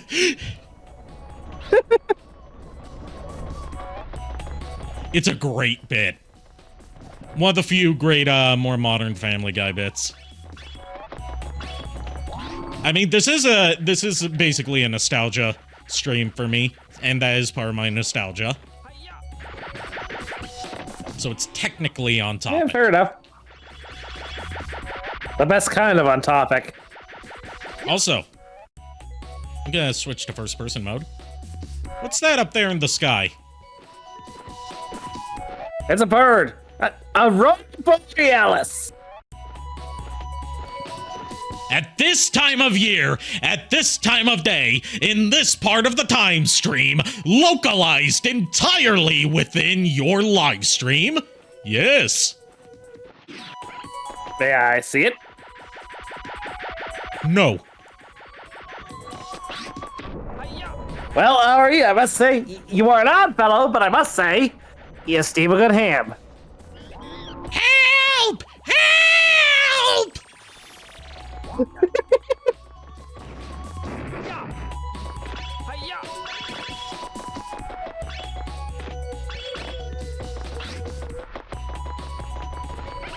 If you want a perfect example of how timeless the steamed hams bit is, I showed that to my sister, who's almost a decade younger than me, and has also never seen The Simpsons.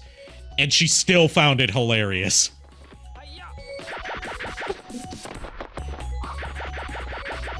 She also really likes the, Abbott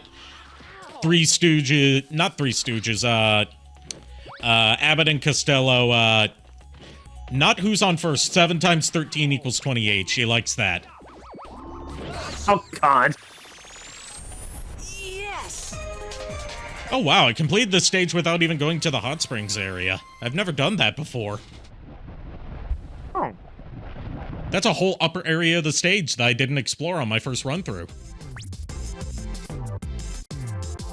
If we keep going at this rate, we might be able to complete most of the game in one run. Nice. Your only exposure to The Simpsons is Hit and Run, the 2007 movie. My only exposure is like a few random reruns and the movie. Also, time for our second rival battle with Jake. Now, Coffee Pot, I know how you are. I know you like your femboys. Jake is 10 years old. Behave yourself.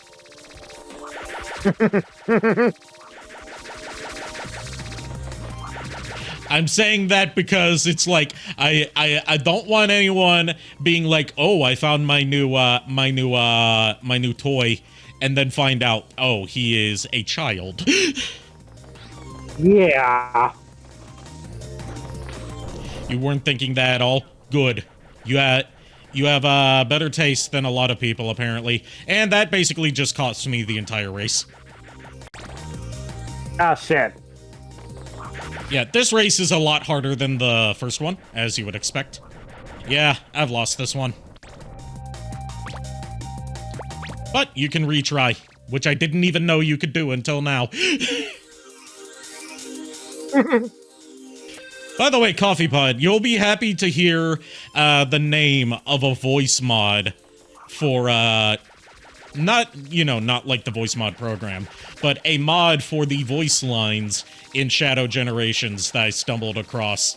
And the source of the lines is pretty funny.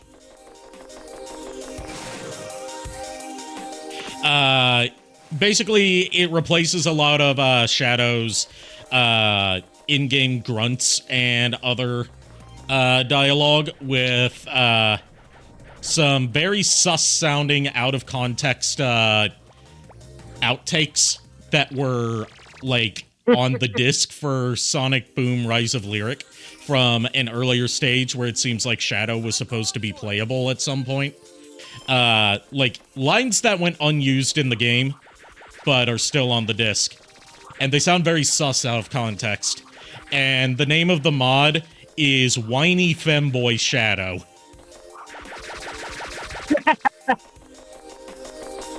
Because if you listen to those lines out of context, he does sound like a whiny femboy. I'm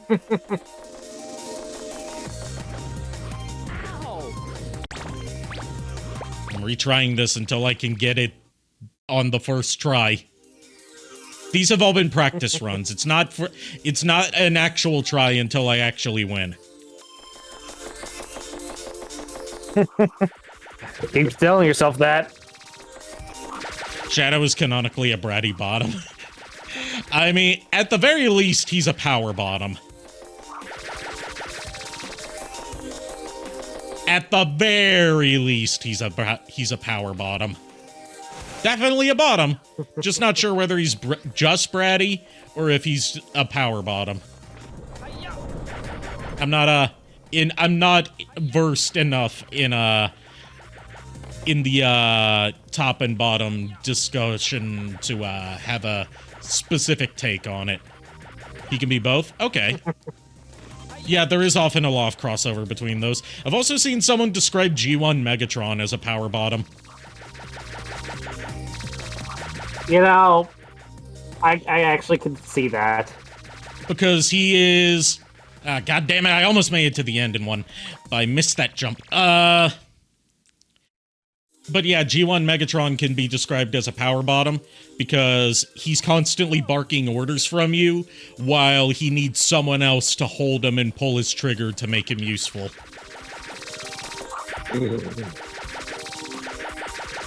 Yep. There it is.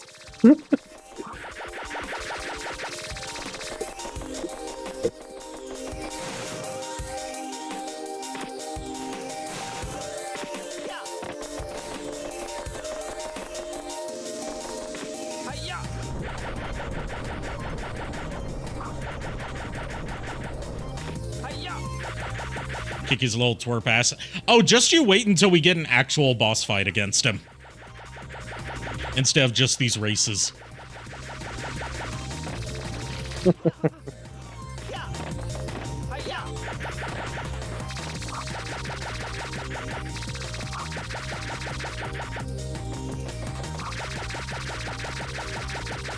Ah, missed it again.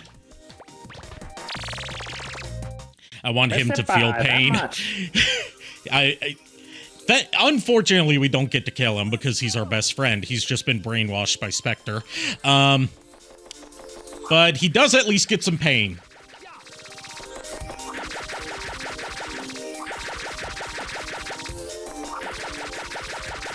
And you know, with the voice that he has in the US English dub of this game, he does sound very whiny and twerpish. So you're not far off about him being a twerp.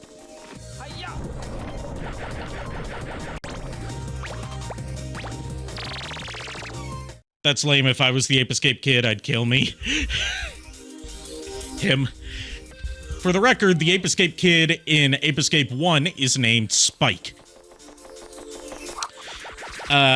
There's a new protagonist every game, and in Ape Escape 3, you can choose to play as one of two protagonists who basically, do you want to play as a boy or do you want to play as a girl? And the correct answer is you play as the girl because she has a special effect that the boy doesn't have, which is that since she's also a pop idol, some of the monkeys are big fans of her and will not try to escape or attack if you approach them as her.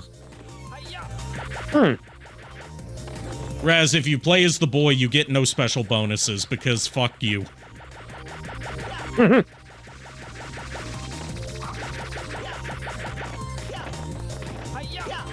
That seems unbalanced. It is.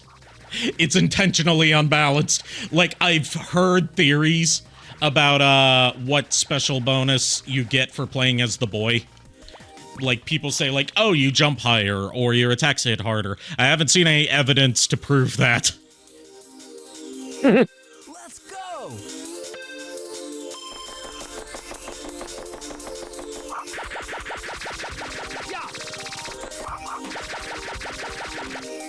Also, if you play the PSP version of this game, that's also available on PS4 and PS5, just like the PS1 version is. The controls are worse because the PSP only had the one analog stick.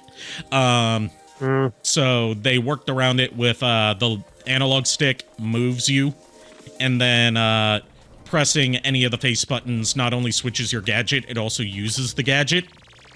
And you only get 3 spots for gadgets because X is now jump, instead of it being on R1 and R2.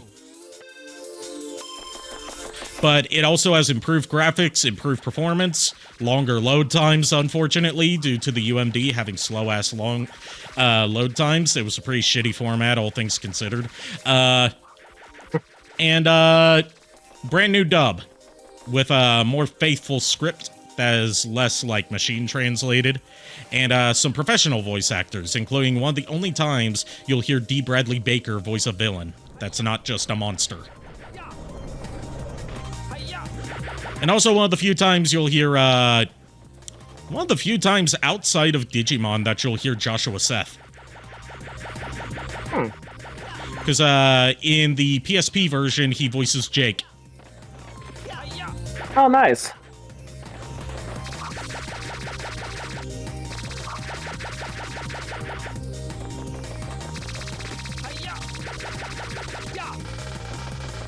I don't know why this race is giving me so much trouble.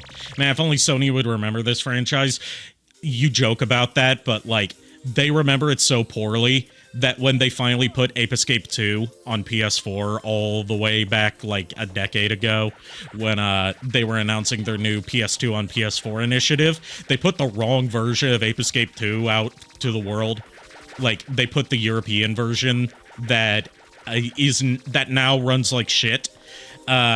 Well, it runs worse on PS5 than it does on PS4, funnily enough.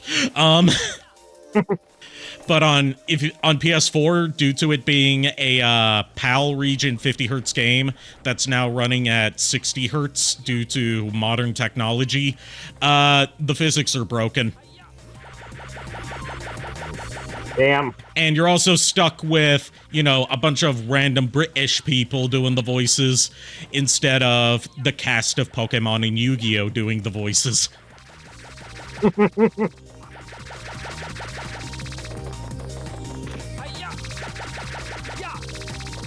And if you play it on PS5, the textures glitch out so much that it could cause seizures, but Sony is still selling it. Of course. And they never fixed that problem. They just gave up on it. They were like, fuck you, you wanted Ape Escape 2, you didn't say which version. You're getting the British one. I'll go up against you anytime you want. And then they released Ape Escape 3, but only in Japan on PS4. Oh, jeez.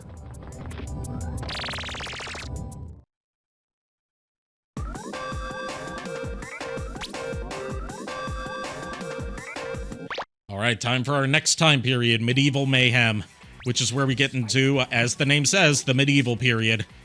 British and seizures, what a perfect combo. Yeah, my favorite 3-course meal, fish, chips, and a seizure. Now and find it. Time is running out. Hurry. Hurry. Also, the professor in the PSP version is voiced by the guy that did the voice of Phil and Lil's dad in the original Rugrats. Oh, no. And he does a better job than the professor in this game. I'm going for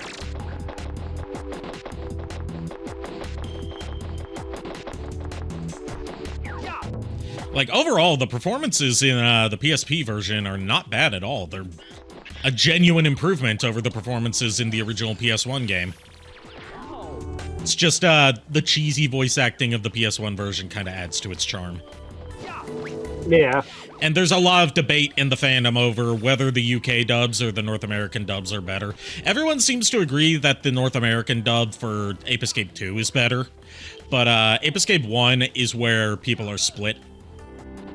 And I don't know if Ape Escape 3 got a UK dub.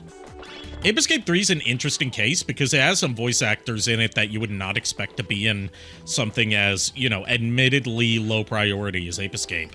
Like, one of its main villains is voiced by Nolan North in one of his earlier roles, when at the time he was just known for voicing Deadpool in a few animated movies.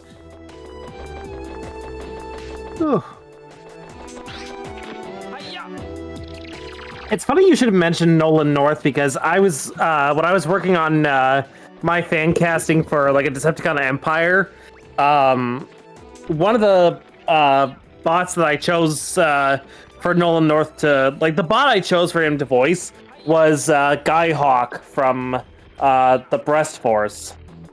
I still love that name, and I still think that if Michael Bay were still making Transformers movies, he would be on top of it to adapt the Breast Force. Although he wouldn't make them accurate to the movie, he would make them an all-fembot team. Yeah. It's such an unfortunate name, but there's really not a good way to localize it. Right. Like, they've gone with Chest Force in more recent localized stuff, but that still doesn't sound good. Like, one of my friends, when I posted my third-party Lio Kaiser set on Facebook a few years ago, one of my friends actually commented on it saying, oh, typo, you mean Beast Force? And I was like, nope. No, it's Breast Force. And I had to show him the wiki link. Like, I sent him the link to the wiki describing the Breast Force, and just to show him that it was not a typo. The one time we're talking about breasts on stream, and it's not something horny.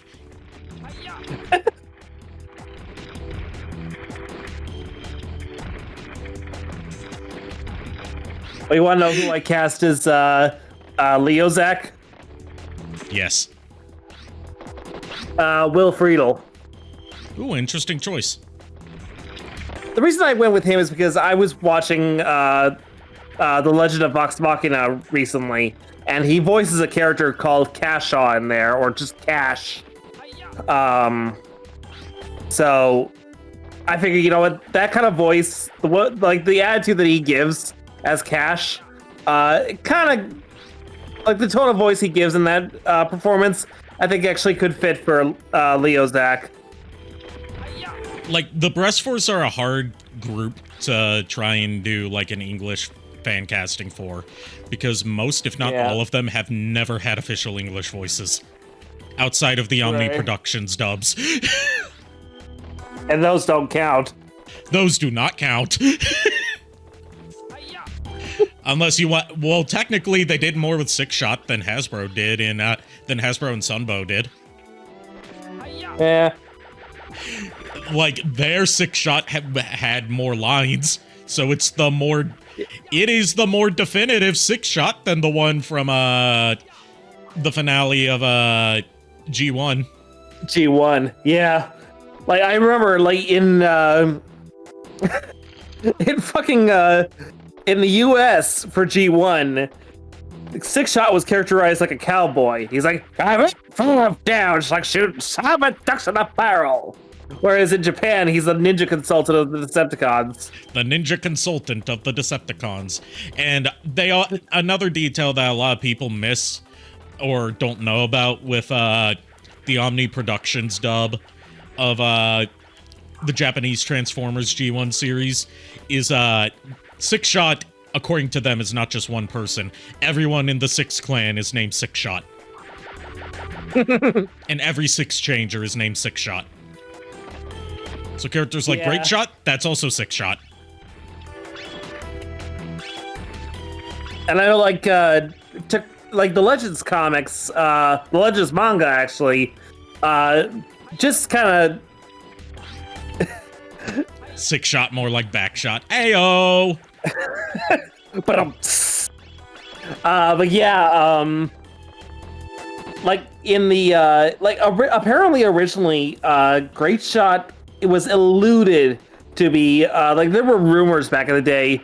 Yeah, I'm aware that there was, like, a lot of, mystery about whether Great Shot was Six Shot or not, but the Omni Productions dub unintentionally got it right. Yeah, and then decades later, the Legends manga, gave an official confirmation that Six Shot changed his name to Great Shot when he switched sides. Like, the time that the very inaccurate dub unintentionally gets it right by complete chance. I don't even know if it actually got it right at all. Like, I think it was just an idea that someone, like the writers... No, I say they got it right by complete chance because they called everyone in the Six Clan Six Shot. And they called every Six Changer that appeared Six Shot. So, just by happenstance, they managed to get that right without knowing it.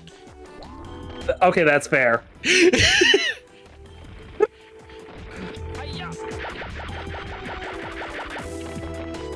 Like, if anything, if we could dub... if we were able to dub anything, like, I would love to do, like, a fan dub of the Japanese... Japanese G1 shows.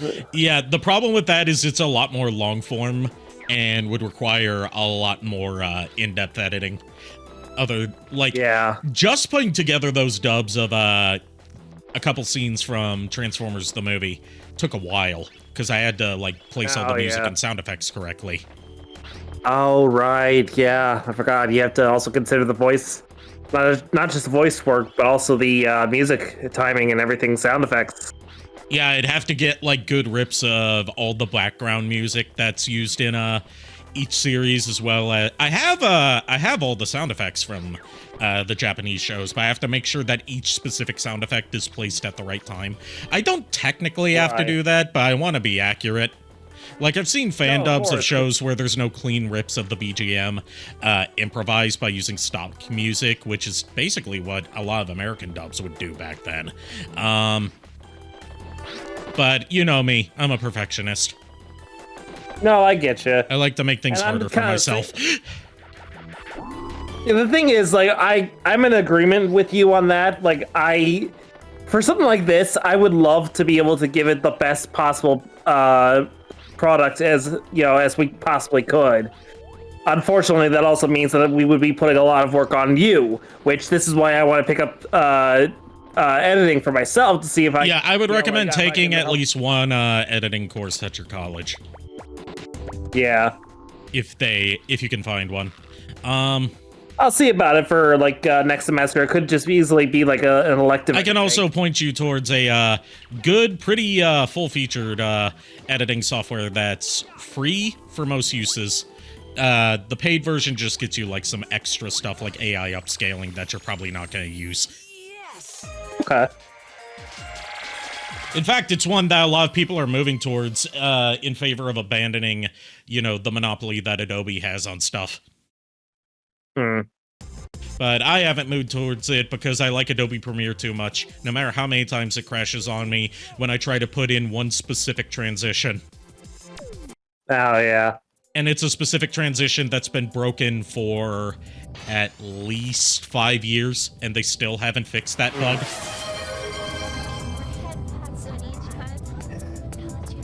Oh, the head pads didn't show. But the sound played, and it's nowhere near as loud. Oh, it did play. It was just quicker. Yeah. Still need to adjust the volume. This time it's too quiet. Yeah. First it's too loud, now it's too quiet. Well, honestly, I'd take the too quiet over the too loud any day. Alright, this will probably be the last level we do tonight. Okay.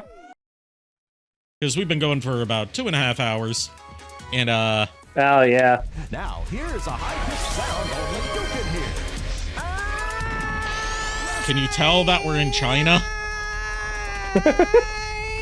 Answer is no, because there's Space Ghost on the screen. But can you tell from the music that we're in China? I can't tell by the music, but I can tell by the... God damn it, Coffee Bot. I can tell by the scenery that we're in China. The previous stage was in Japan, of course. It was at a ninja temple. This was also a stage that they changed the name of in the PSP version. The previous stage was called Sushi Temple. This stage is called Wabi Sabi Wall.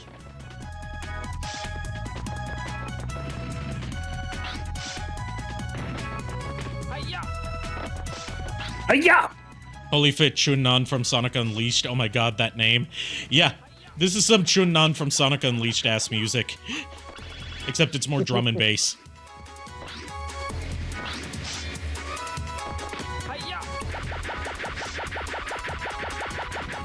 And before you get offended by the name, remember, this was made in Japan. Not to say that the Japanese are not totally racist towards the Chinese. They very much are.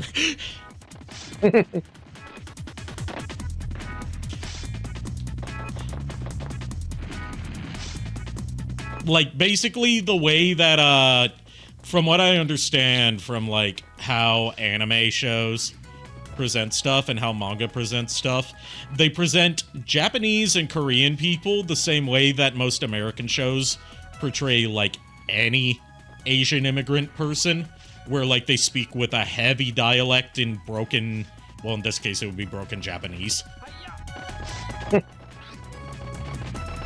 It's, not exactly, you know, the most, politically correct.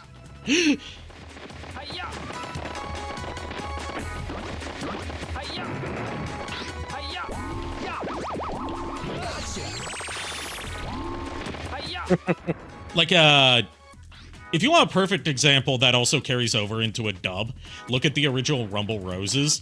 There's a character in that game who is from Mongolia. And she's the only character in both the original Japanese and in the English dub. Oh, time to bust.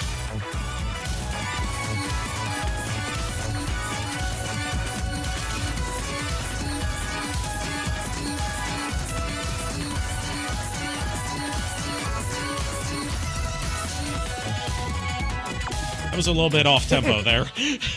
But yeah. She's the only character in both the dub and the original Japanese to speak sort of like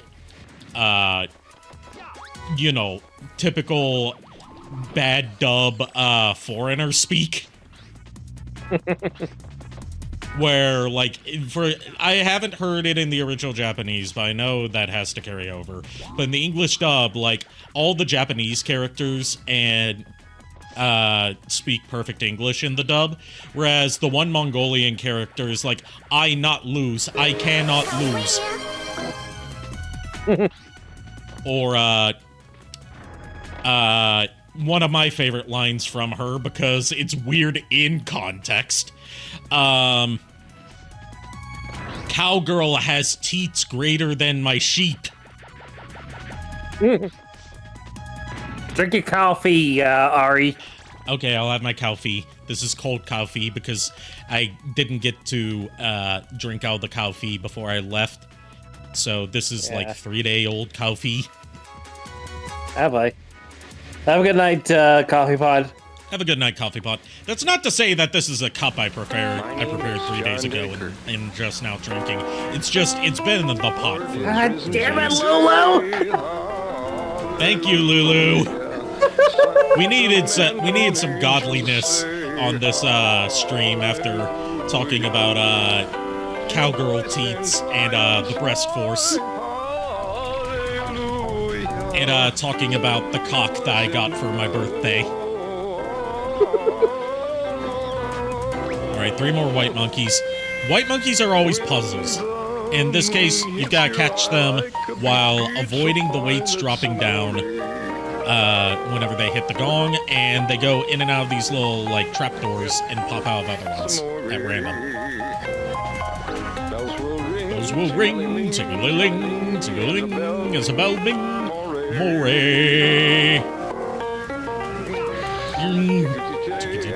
Say, some more. Scrum scream, Mr. More. Shines, it's your Lord. When you know that you've some more. me, but you see back in old Napoli. That's amore.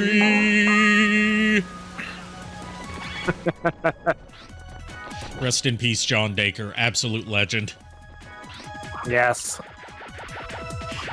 Part of the reason that he's an absolute legend is not just because of the meme status, but because he took it in good stride once he was informed of it in his 80s.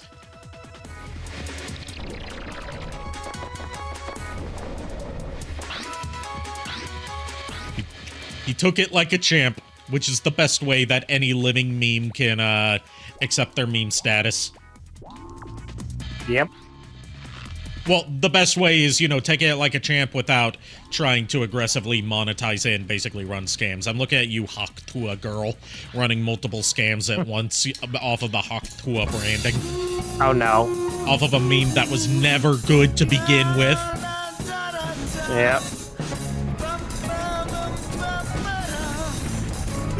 You know, funny thing is, I actually played a little bit of this for True Crime, and his, because when I told him about Corey Feldman's We Want to Change, he said he had never heard of it, so I was like, okay, allow me to, like I said, it's like, oh, you're in for a treat. So I played like the first 5 seconds of it for him, and immediately he was like, turn it off before my ears start bleeding.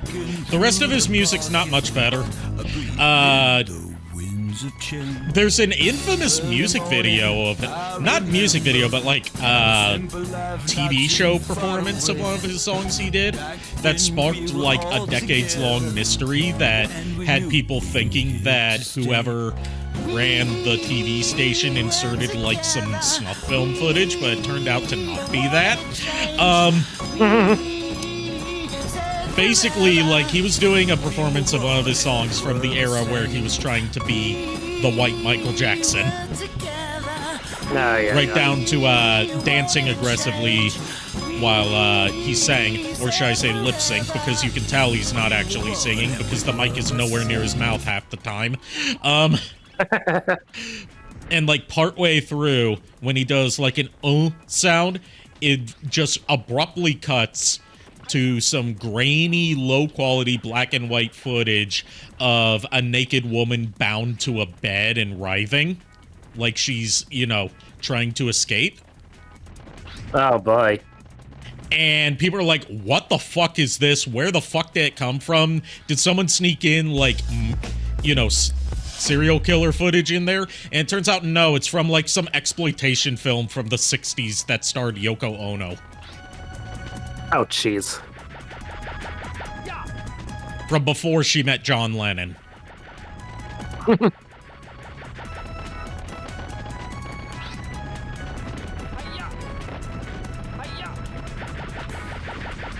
If I remember correctly, the name of the exploitation film in question was The Devil's Bed.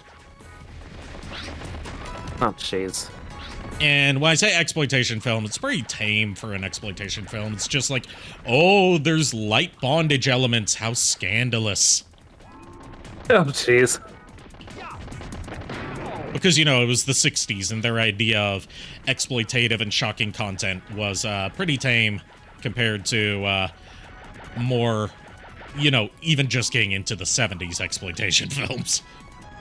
Yeah. I had to do research on this kind of stuff for a paper I wrote in high school. It didn't involve watching many of the movies. I watched a few of them just to make sure that my takes on them were correct. But, yeah, it's the paper I'm most proud of writing. Nice. Because, like, we got graded on it twice. It was basically like our, it was our thesis paper for our high school career. Here you go. Good night. Have a good night, Lulu. I've told this story to a lot of people before, but I like telling it.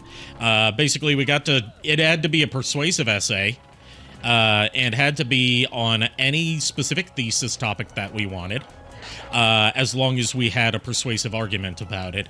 And mine was, on the history and evolution of the horror genre, and how as as movies were gradually allowed and encouraged to become more and more graphically violent, they conversely became less like actually chilling and scary, and instead more like ew, for lack of a better word. Yeah. We got 2 grades on it, one for a rough draft and one for our final draft. I got a perfect score on the rough draft, so I didn't need to change anything for the final draft. Nice.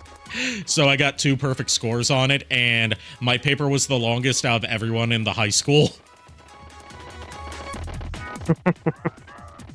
To the point where, like, when the second semester came around and the teacher had to have that group of students do the essay, she put a limit on how long the paper could be. Oh, wow. There was not one before me. Before I went all in on researching horror movies from multiple sources. I read books, for God's sake. Actual, like, books on, poor sweet summer child. Like, I didn't just browse Wikipedia and, lazily copy that. I did my actual research. I didn't do some Illuminati or, James Somerton shit of plagiarizing other people's work.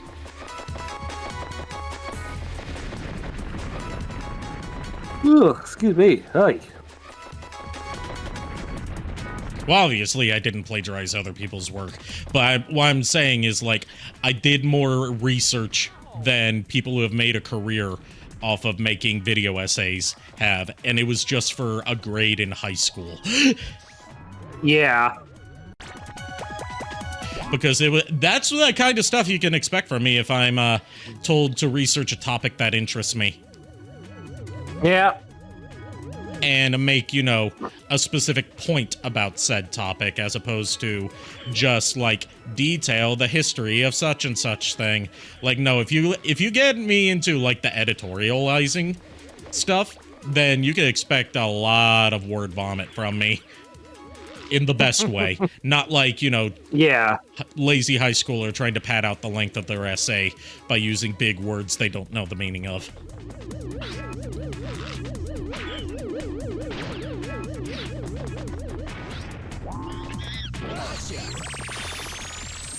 Yes! Yeah. Like, for me, I think the best paper I've ever written in, like, recent years probably was, I want to say, was it? No. Not last year, but the year before, in the fall semester. I wrote a paper, basically kind of just, like, it being a more professional means of giving George Carlin's religion is bullshit rant. Excellent. You know, actually using evidence from the excerpts, like the plays that we've read throughout the course, because it was like mythology and everything. And I was basically saying how it's like, you know, the gods have all the power. The second you step out of line, they tighten the screws. Another good one to, another good play to look at to back up that point, even though it's not specifically about religion, it's more about the Red Scare, but it applies to, you know, views of religion as well as the Crucible. Which is about, the Salem witch trials. Oh, yeah.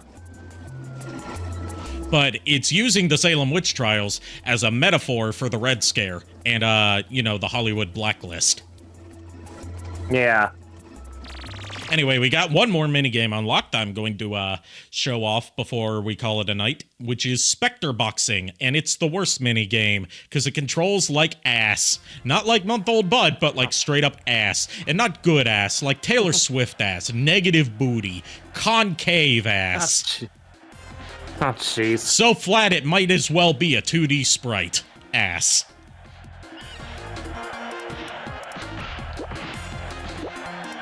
So imagine a boxing game, but where you control each arm using one of the analog sticks. Oh, jeez. All right, who's the monkey we're going to play as? We got Pugs, We got Rocks, we got Ali, we got Slick, and we got Noah. I say Ali. Ali. Ali. You like you? Oh, I thought you were going to say it's because you like his mustache. Oh, because the fact that his name is Ali, immediately I went to Prince Ali, fabulous he, Ali Ababwa. Genuflect, show some respect, down on one knee.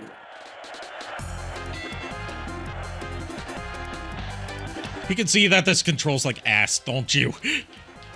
Yes, I can see. It's basically a game of happy slaps that's up to RNGesus whether you win or not. I do not believe that there are any strategies to this. I don't care what pro Ape Escape players have to say. I've been playing this for nearly 30 years, and I've only ever won a single match.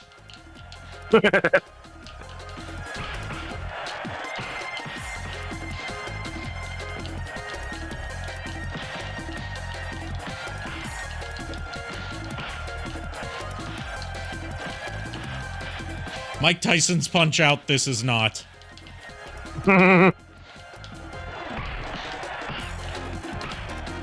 on, you can do it. Kick his ass. But you can't kick in boxing. That's only in kickboxing.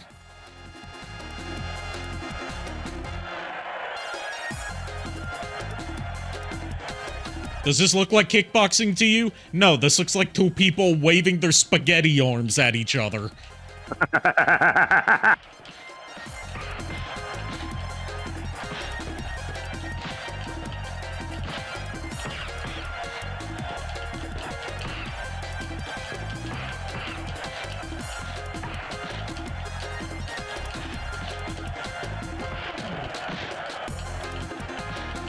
People talk about Sonic having noodly appendages. These are some noodle arms. They have no joints in them. They're just they are like ramen. That is how noodly they are. In terms of like being small and spindly, and also in terms of like just moving in the most unnatural ways. It's like they've got no bones.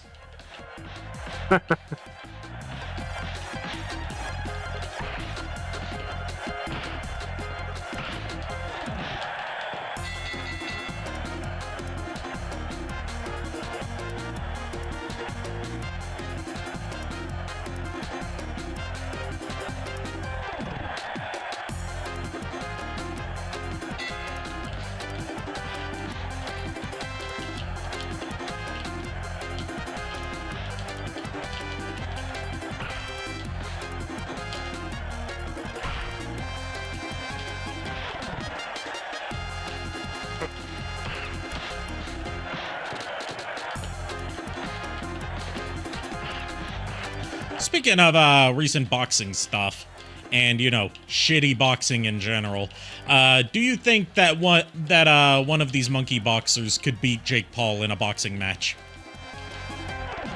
Probably, yeah. I would think so. That's on my mind because right before stream, I watched a recent video essay from Super Eye Patch Wolf, who everyone should check out. He does some fantastic stuff.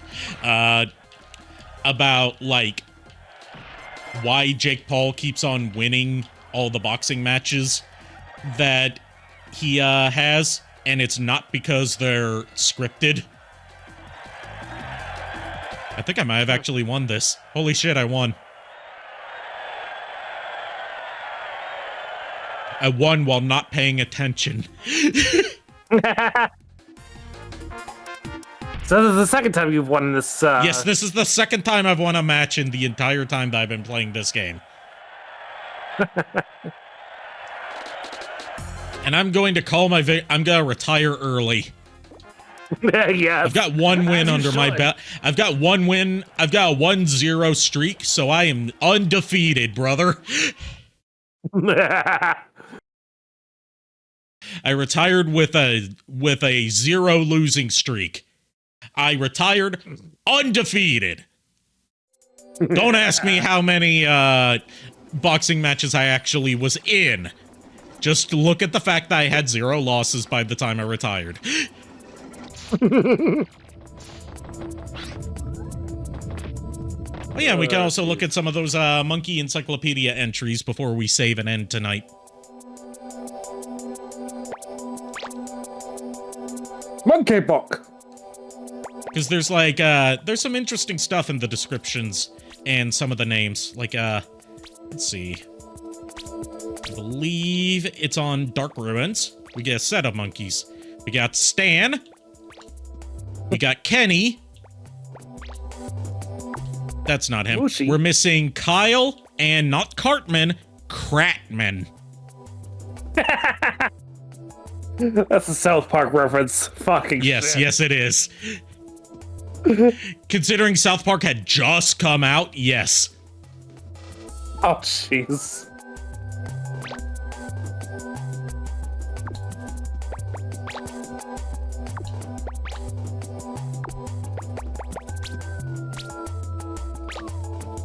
Well, speaking of Mushi, how is your cousin Miss Palindrome doing? She's doing good from what I've seen. Just been busy. Okay. Trying to find some time to have like a video chat with her. So nice. I can see her reaction to opening the Christmas gift that I got for her and her new husband. Oh, nice. Shell E. For the beach stage. No relation to Nerdy. We got Gidget. Not to be confused with Widget. Right. Tauntaun, wondering where he is. I can relate. I have a horrible sense of direction. Yep. Split his skull diving. Holy shit. Poor... Was that Stu? With a W? That's not, oh my god, it is with a W. I thought that was 2 U's. It's hard to tell with the font that they used. Sleeps on a trapeze. I would not recommend doing that. Especially if you toss and turn in your sleep like I do. Yeah. Same. How weird. How weird. Robin. Skilled horseback rider. Frederick. I have to pronounce it Frederic because that is like a European-ass spelling of his name. Used to live on Mars. Okay. We got Popsicle. Sings in his sleep. Rickets. These are some unfortunate names. Smelling mammoth fumes. I do not want to know what mammoth fumes smell like. I don't think I want to know either. Probably like a mix of like elephant shit and wet dog. Probably. Yeah, considering how much more fuzz those things had. Skeens. His suit makes him itch. Skeens. Dengoy. On Dengagoy. Ate some yellow snow. Watch out where the huskies go and don't you eat that yellow snow. He didn't watch out where the huskies go and he ate the yellow snow. Chili, getting older and colder. I relate on a spiritual level to some of these monkeys. Yeah, same here. Storm. Cube. Speedwalker. Storm would rather be in Hawaii. I've never been to Hawaii, but I'd love to go there sometime. Same Ranix, here. afraid to fly. He's the one who was piloting the UFO, and he's afraid to fly. Oh. I feel sorry for him. Yeah. Gash, Same can't here. feel his feet. Kundra, lost his machine gun. Well, damn. Shadow find the it. monkey misses his mom and dad. Where's my damn mommy and daddy? I don't feel safe without them.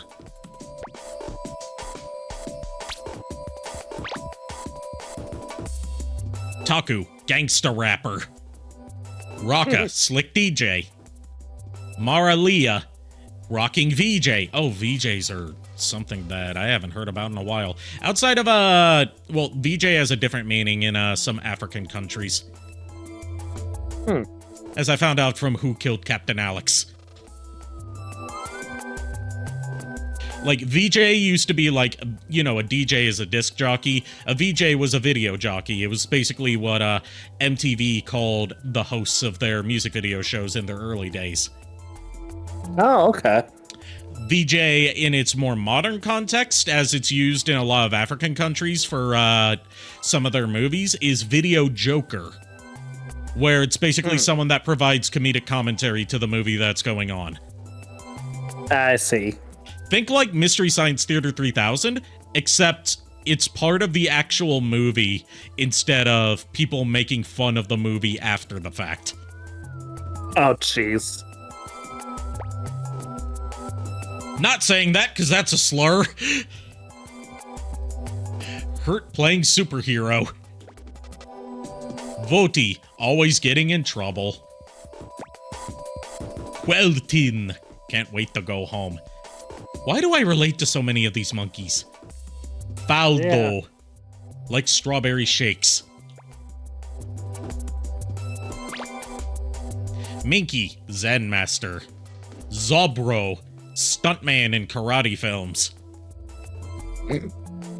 Zito, writes haiku poems. I'd love to read some of them sometime. I've been playing through Ghost of Tsushima, and that's got me thinking about haiku recently. Moops. The card says Moops. Wants to rule the world. Was gonna have to get behind, gonna have to, you know, overthrow Spectre first. Yep. You know what I meant by the card says Moops, right? It's a Seinfeld bit. Oh, I don't think I've ever seen that one. It was, they were playing Trivial Pursuit, and, the, card had a misprint on it. The answer was the Moors, but the card had a misprint, so it said Moops. Oh, jeez. So they kept saying that Jerry got it wrong because the card doesn't say Moors, the card says Moops.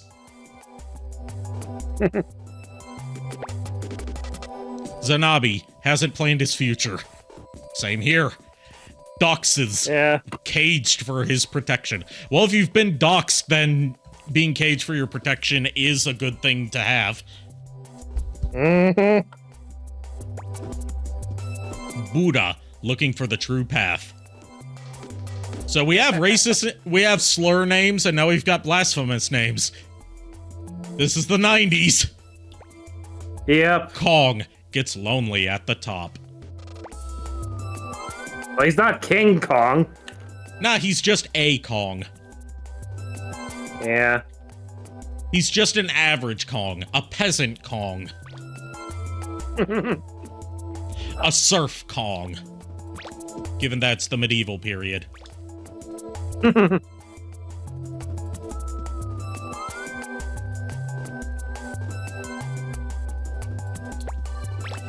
Right, and with that, we're gonna switch on back over here.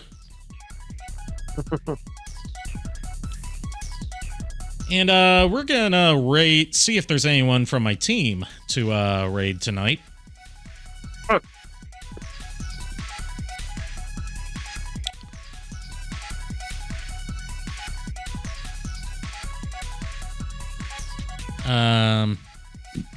Shit, I don't know how to tell if there's someone from my team to raid or not. Sorry to my teammates that I wanted to raid, but it looks like that's not happening tonight. So instead, we'll. I can actually. All right, I can help you with that actually. I just accessed it. Yeah, let me see. Let's see. Just pick one at random that's live. Yeah. Zombie Pandemic. I will give you the name. Oh shit! I gotta go back to the channel because, of course, fucking. I found them. Pinged me. I found them. You found them? Cool.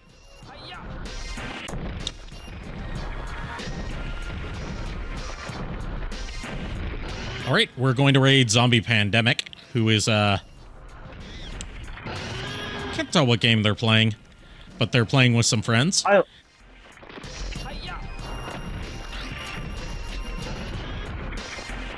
All right, so thank you everyone for tuning in. Thank you to JKR for co-hosting with me tonight. Thank you for all the birthday wishes that you guys have given me over the past few days. I'll see you guys tomorrow night. Look out for my schedule. Until then, unpleasant dreams. Well, where the boys have caught us. You started early. I had to find the button. There you go. Now you can sing it. Well, where the boys have caught us. We hope you like our show. Oops, the raid happened early. Fuck you.